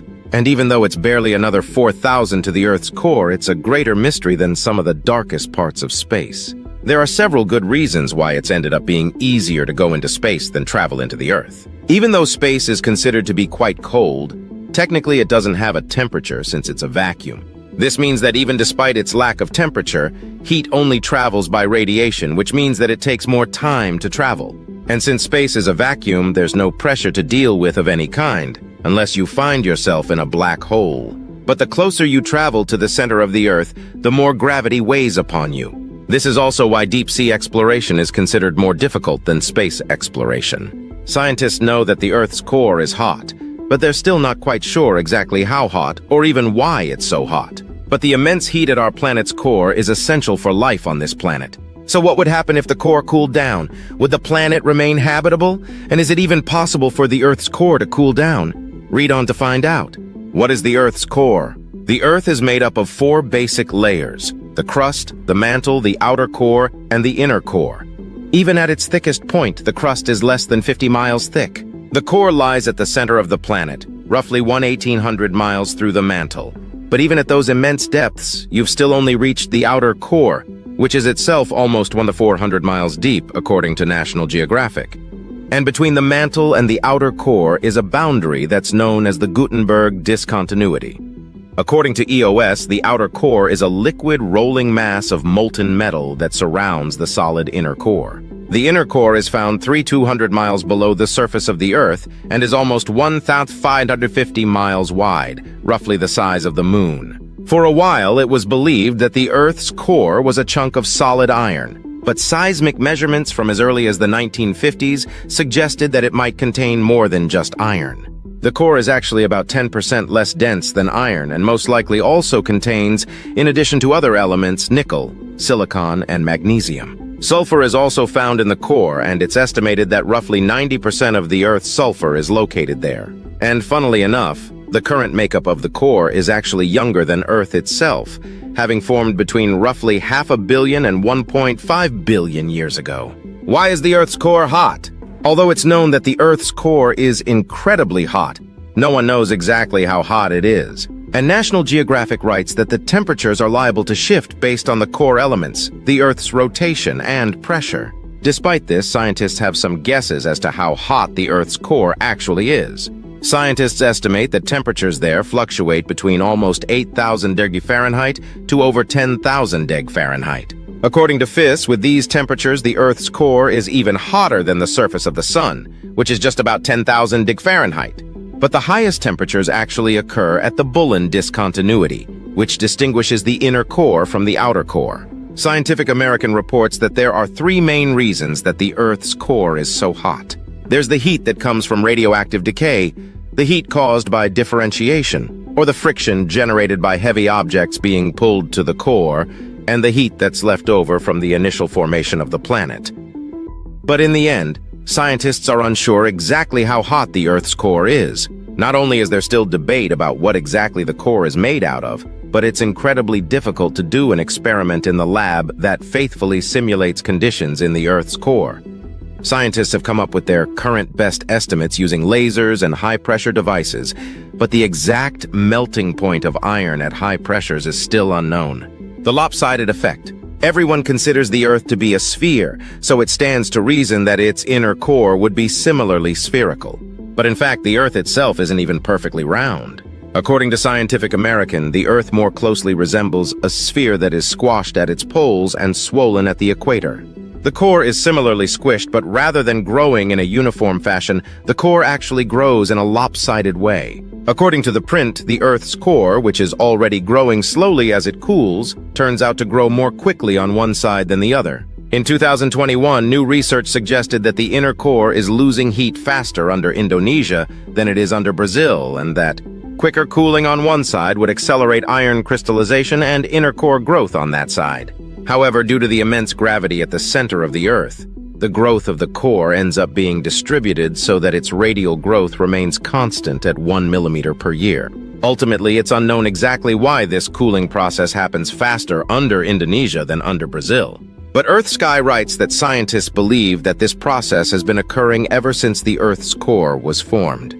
And interestingly, it's possible that the rotation of the Earth has an effect on the iron crystals in the core, which appear to be aligned along the rotation axis of the Earth, despite the fact that they would theoretically be randomly aligned. Why might the Earth's core cool down? Despite being incredibly hot, the Earth's core is actually going through a constant process of melting and freezing. According to Gizmodo, when the tectonic plates move and one of the plates gets pushed underneath the other, a process known as subduction, the mantle ends up losing some heat. And as the plate sinks deeper and deeper into the mantle, it takes heat from the core as well. But while this is happening, some of the other tectonic plates are actually creating more heat since they're so big that the mantle underneath them is hotter than average. This heat also travels down to the core, but instead of cooling it down, it heats it up and reactivates the melting process. However, according to the conversation, despite this continuous process, the Earth's core is ultimately cooling down, albeit incredibly slowly as it's been doing ever since it formed. And as the core cools down, the inner core actually ends up growing since solid iron has more volume than liquid iron. This means that every year the inner core grows by about 1 millimeter. But even this cooling process gives off heat that travels all the way to the Earth's crust through the process of convection. This type of cooling process likely won't affect life on the surface for billions of years, since it'll take over 1 million years for just 1 mile to cool down. But what if the core suddenly cooled down all at once, losing our magnetic field? If the core suddenly cooled down, one of the very first things that would happen is the loss of the planet's magnetic field. According to Cosmos magazine, the magnetic field around the Earth is created by the outer core, which in addition to being liquid is constantly rotating through heat-driven circulation. Known as the dynamo effect, this theory suggests the constant flow of metal in the outer core creates electric currents. And as the Earth rotates, these electric currents create a magnetic field that extends around the entire planet. If the magnetic field around the planet disappears, not only will birds be unable to migrate and compasses will cease to point north, but all life on Earth will suddenly become more exposed to solar winds. While this doesn't mean the end of all life on the planet, it does mean much higher exposure to radiation, which can be dangerous to humans, but some animals withstand radiation better than others. Without a magnetic field, technical glitches will also become commonplace, since solar particles can cause interferences with high-frequency radio waves, according to Live Science. The Earth's magnetic field is absolutely vital towards protecting the planet's atmosphere, but don't worry. While movies like The Core make it seem like the second the magnetic field falters that laser-like sun rays will burn the Golden Gate Bridge into two, the real effect wouldn't be as dramatic. Although, if there happens to be a particularly bad solar flare, who knows? Stopping the motion of the plates. Another effect of the Earth's core cooling down would be that the tectonic plates would cease moving. If the core cooled down, it would in turn cool down the mantle upon which the tectonic plates travel. But it isn't just the liquid mantle that moves the plates around. The heat from the core itself is also thought to move the Earth's plates. UChicago News writes that scientists once believed that the Earth's plates moved because of the negative buoyancy created as they cool. However, it's now believed that the plates move due to the heat that they draw from the Earth's core. According to Science Advances, scientists estimate that as much as 50% of the movement of the tectonic plates is driven by heat from the core. Without this heat, it's possible that Earth will become a completed jigsaw of titanic slabs that will no longer drift or sink, writes National Geographic. Without moving plates, subduction will also cease to occur, and although there may be occasional earthquakes due to the crust melting off into the mantle, as the inside of the Earth cools, the outside would come to a virtual standstill. And one important implication of this finding is the idea that if the heat coming from the core has an effect on the surface, then it's possible that there's even more heat stored in the core than previously believed. Starting to look like Mars. If the Earth's core cooled, after some time our planet would begin to resemble some of the other planets in our solar system. As the crust melts into the mantle slowly, the minor earthquakes and additional pockets of volcanism would start to make Earth's surface resemble that of Venus, according to National Geographic. As everything slowly comes to a grinding halt and the lack of a magnetic field causes solar winds to irradiate and microwave the planet, the surface of the planet would start to resemble Mercury. But according to space, it's more likely that the planet would end up looking like Mars, which itself once had shifting tectonic plates that were likely similar to the ones on Earth now. Because Mars never had its own magnetic field, or if it did, it faded out extremely early. Its outer layer was always vulnerable to solar winds. And as the planet cooled, its plates also became stationary, resulting in the planet's stagnant and rocky surface. However, the planet may not actually be as motionless as initially thought. According to Science Daily, in 2012, scientists discovered that there are likely active faults on Mars, but it's unclear if they are actually active more than once every million years. And while some scientists believe that the movement could come from magma or water underneath the surface, others think that it's due to the planet's ongoing cooling and contraction. How long till the Earth's core cools? Ultimately, nothing lasts forever, and the Earth's core is included in that. And ever since the core formed between 500 million and 1.5 billion years ago, it's been steadily cooling, even if it's at an infinitesimally slow rate. According to Interesting Engineering, since most of the heat at the Earth's core is released through radioactive decay, the core will likely stay warm for longer than if most of the heat was primordial, meaning residual heat from the formation of Earth. But even with all of these heat sources fading, it's still going to be a very long time before the Earth's core cools down naturally, with estimates ranging from tens of billions of years to upwards to 90 billion years from now. Luckily, since the sun's likely going to burn out in around 5 billion years, according to space, the Earth won't even be around to see its core fade away. Could we heat the Earth's core back up? If the core suddenly cooled down, would it even be possible for humans to do anything about it? The movie The Core makes it seem doable, but in reality, traveling to the Earth's core is insanely difficult. From the surface of the Earth to the center is a distance of about 4,000 miles. And according to Scientific American, the deepest hole ever dug by humans only goes down about 7.5 miles. Known as the Kola Super Deep Borehole, the hole took almost 20 years to dig and was meant to go as deep as possible, which the scientists estimated would be about 9 miles. But after the team encountered rocks at 356 degrees Fahrenheit, they were unable to go any further since this was almost twice as hot as they'd predicted. But even if the core suddenly cooled down to the point of being able to travel through it, temperature isn't the only thing keeping humans away from the center of the Earth. Spring writes that the pressure at the center of the Earth measures at around 364 GPa, gigapascals. In comparison, atmospheric pressure on the Earth's surface is around 101325 PA, Pascal. This means that the pressure at the Earth's core is almost 3.5 million times higher than surface pressure. Even the pressure at the bottom of the ocean is only 1,000 times higher than surface pressure, so going to the center of the Earth would really be one high-pressure situation. What else could happen to the Earth's core? Although it's unlikely that the Earth's core is going to cool down anytime soon, that doesn't mean that it'll quietly keep chugging along until it's time to fade away. Over the years, scientists have actually discovered that the core may be leaking into the mantle, and it may have been leaking for billions of years, while the inner core is estimated to be at most 1.5 billion years old, since it's estimated that the magnetic field already existed 3 billion years ago. According to Science Focus, it's likely that there was some semblance of the outer core already at play. And in 2019, scientists started to realize that the core may have been interacting with the mantle earlier than once assumed and leaking tungsten isotopes into the mantle, reports EOS. And in 2020, Science Alert writes that scientists also discovered that the core might also be leaking iron into the mantle. However, no one really knows what such a leak means or how long it's been occurring for. All anyone knows is that a leak from the core to the mantle under high temperature and pressure is possible, and it could explain why mantle rocks hold so much more iron than meteorites.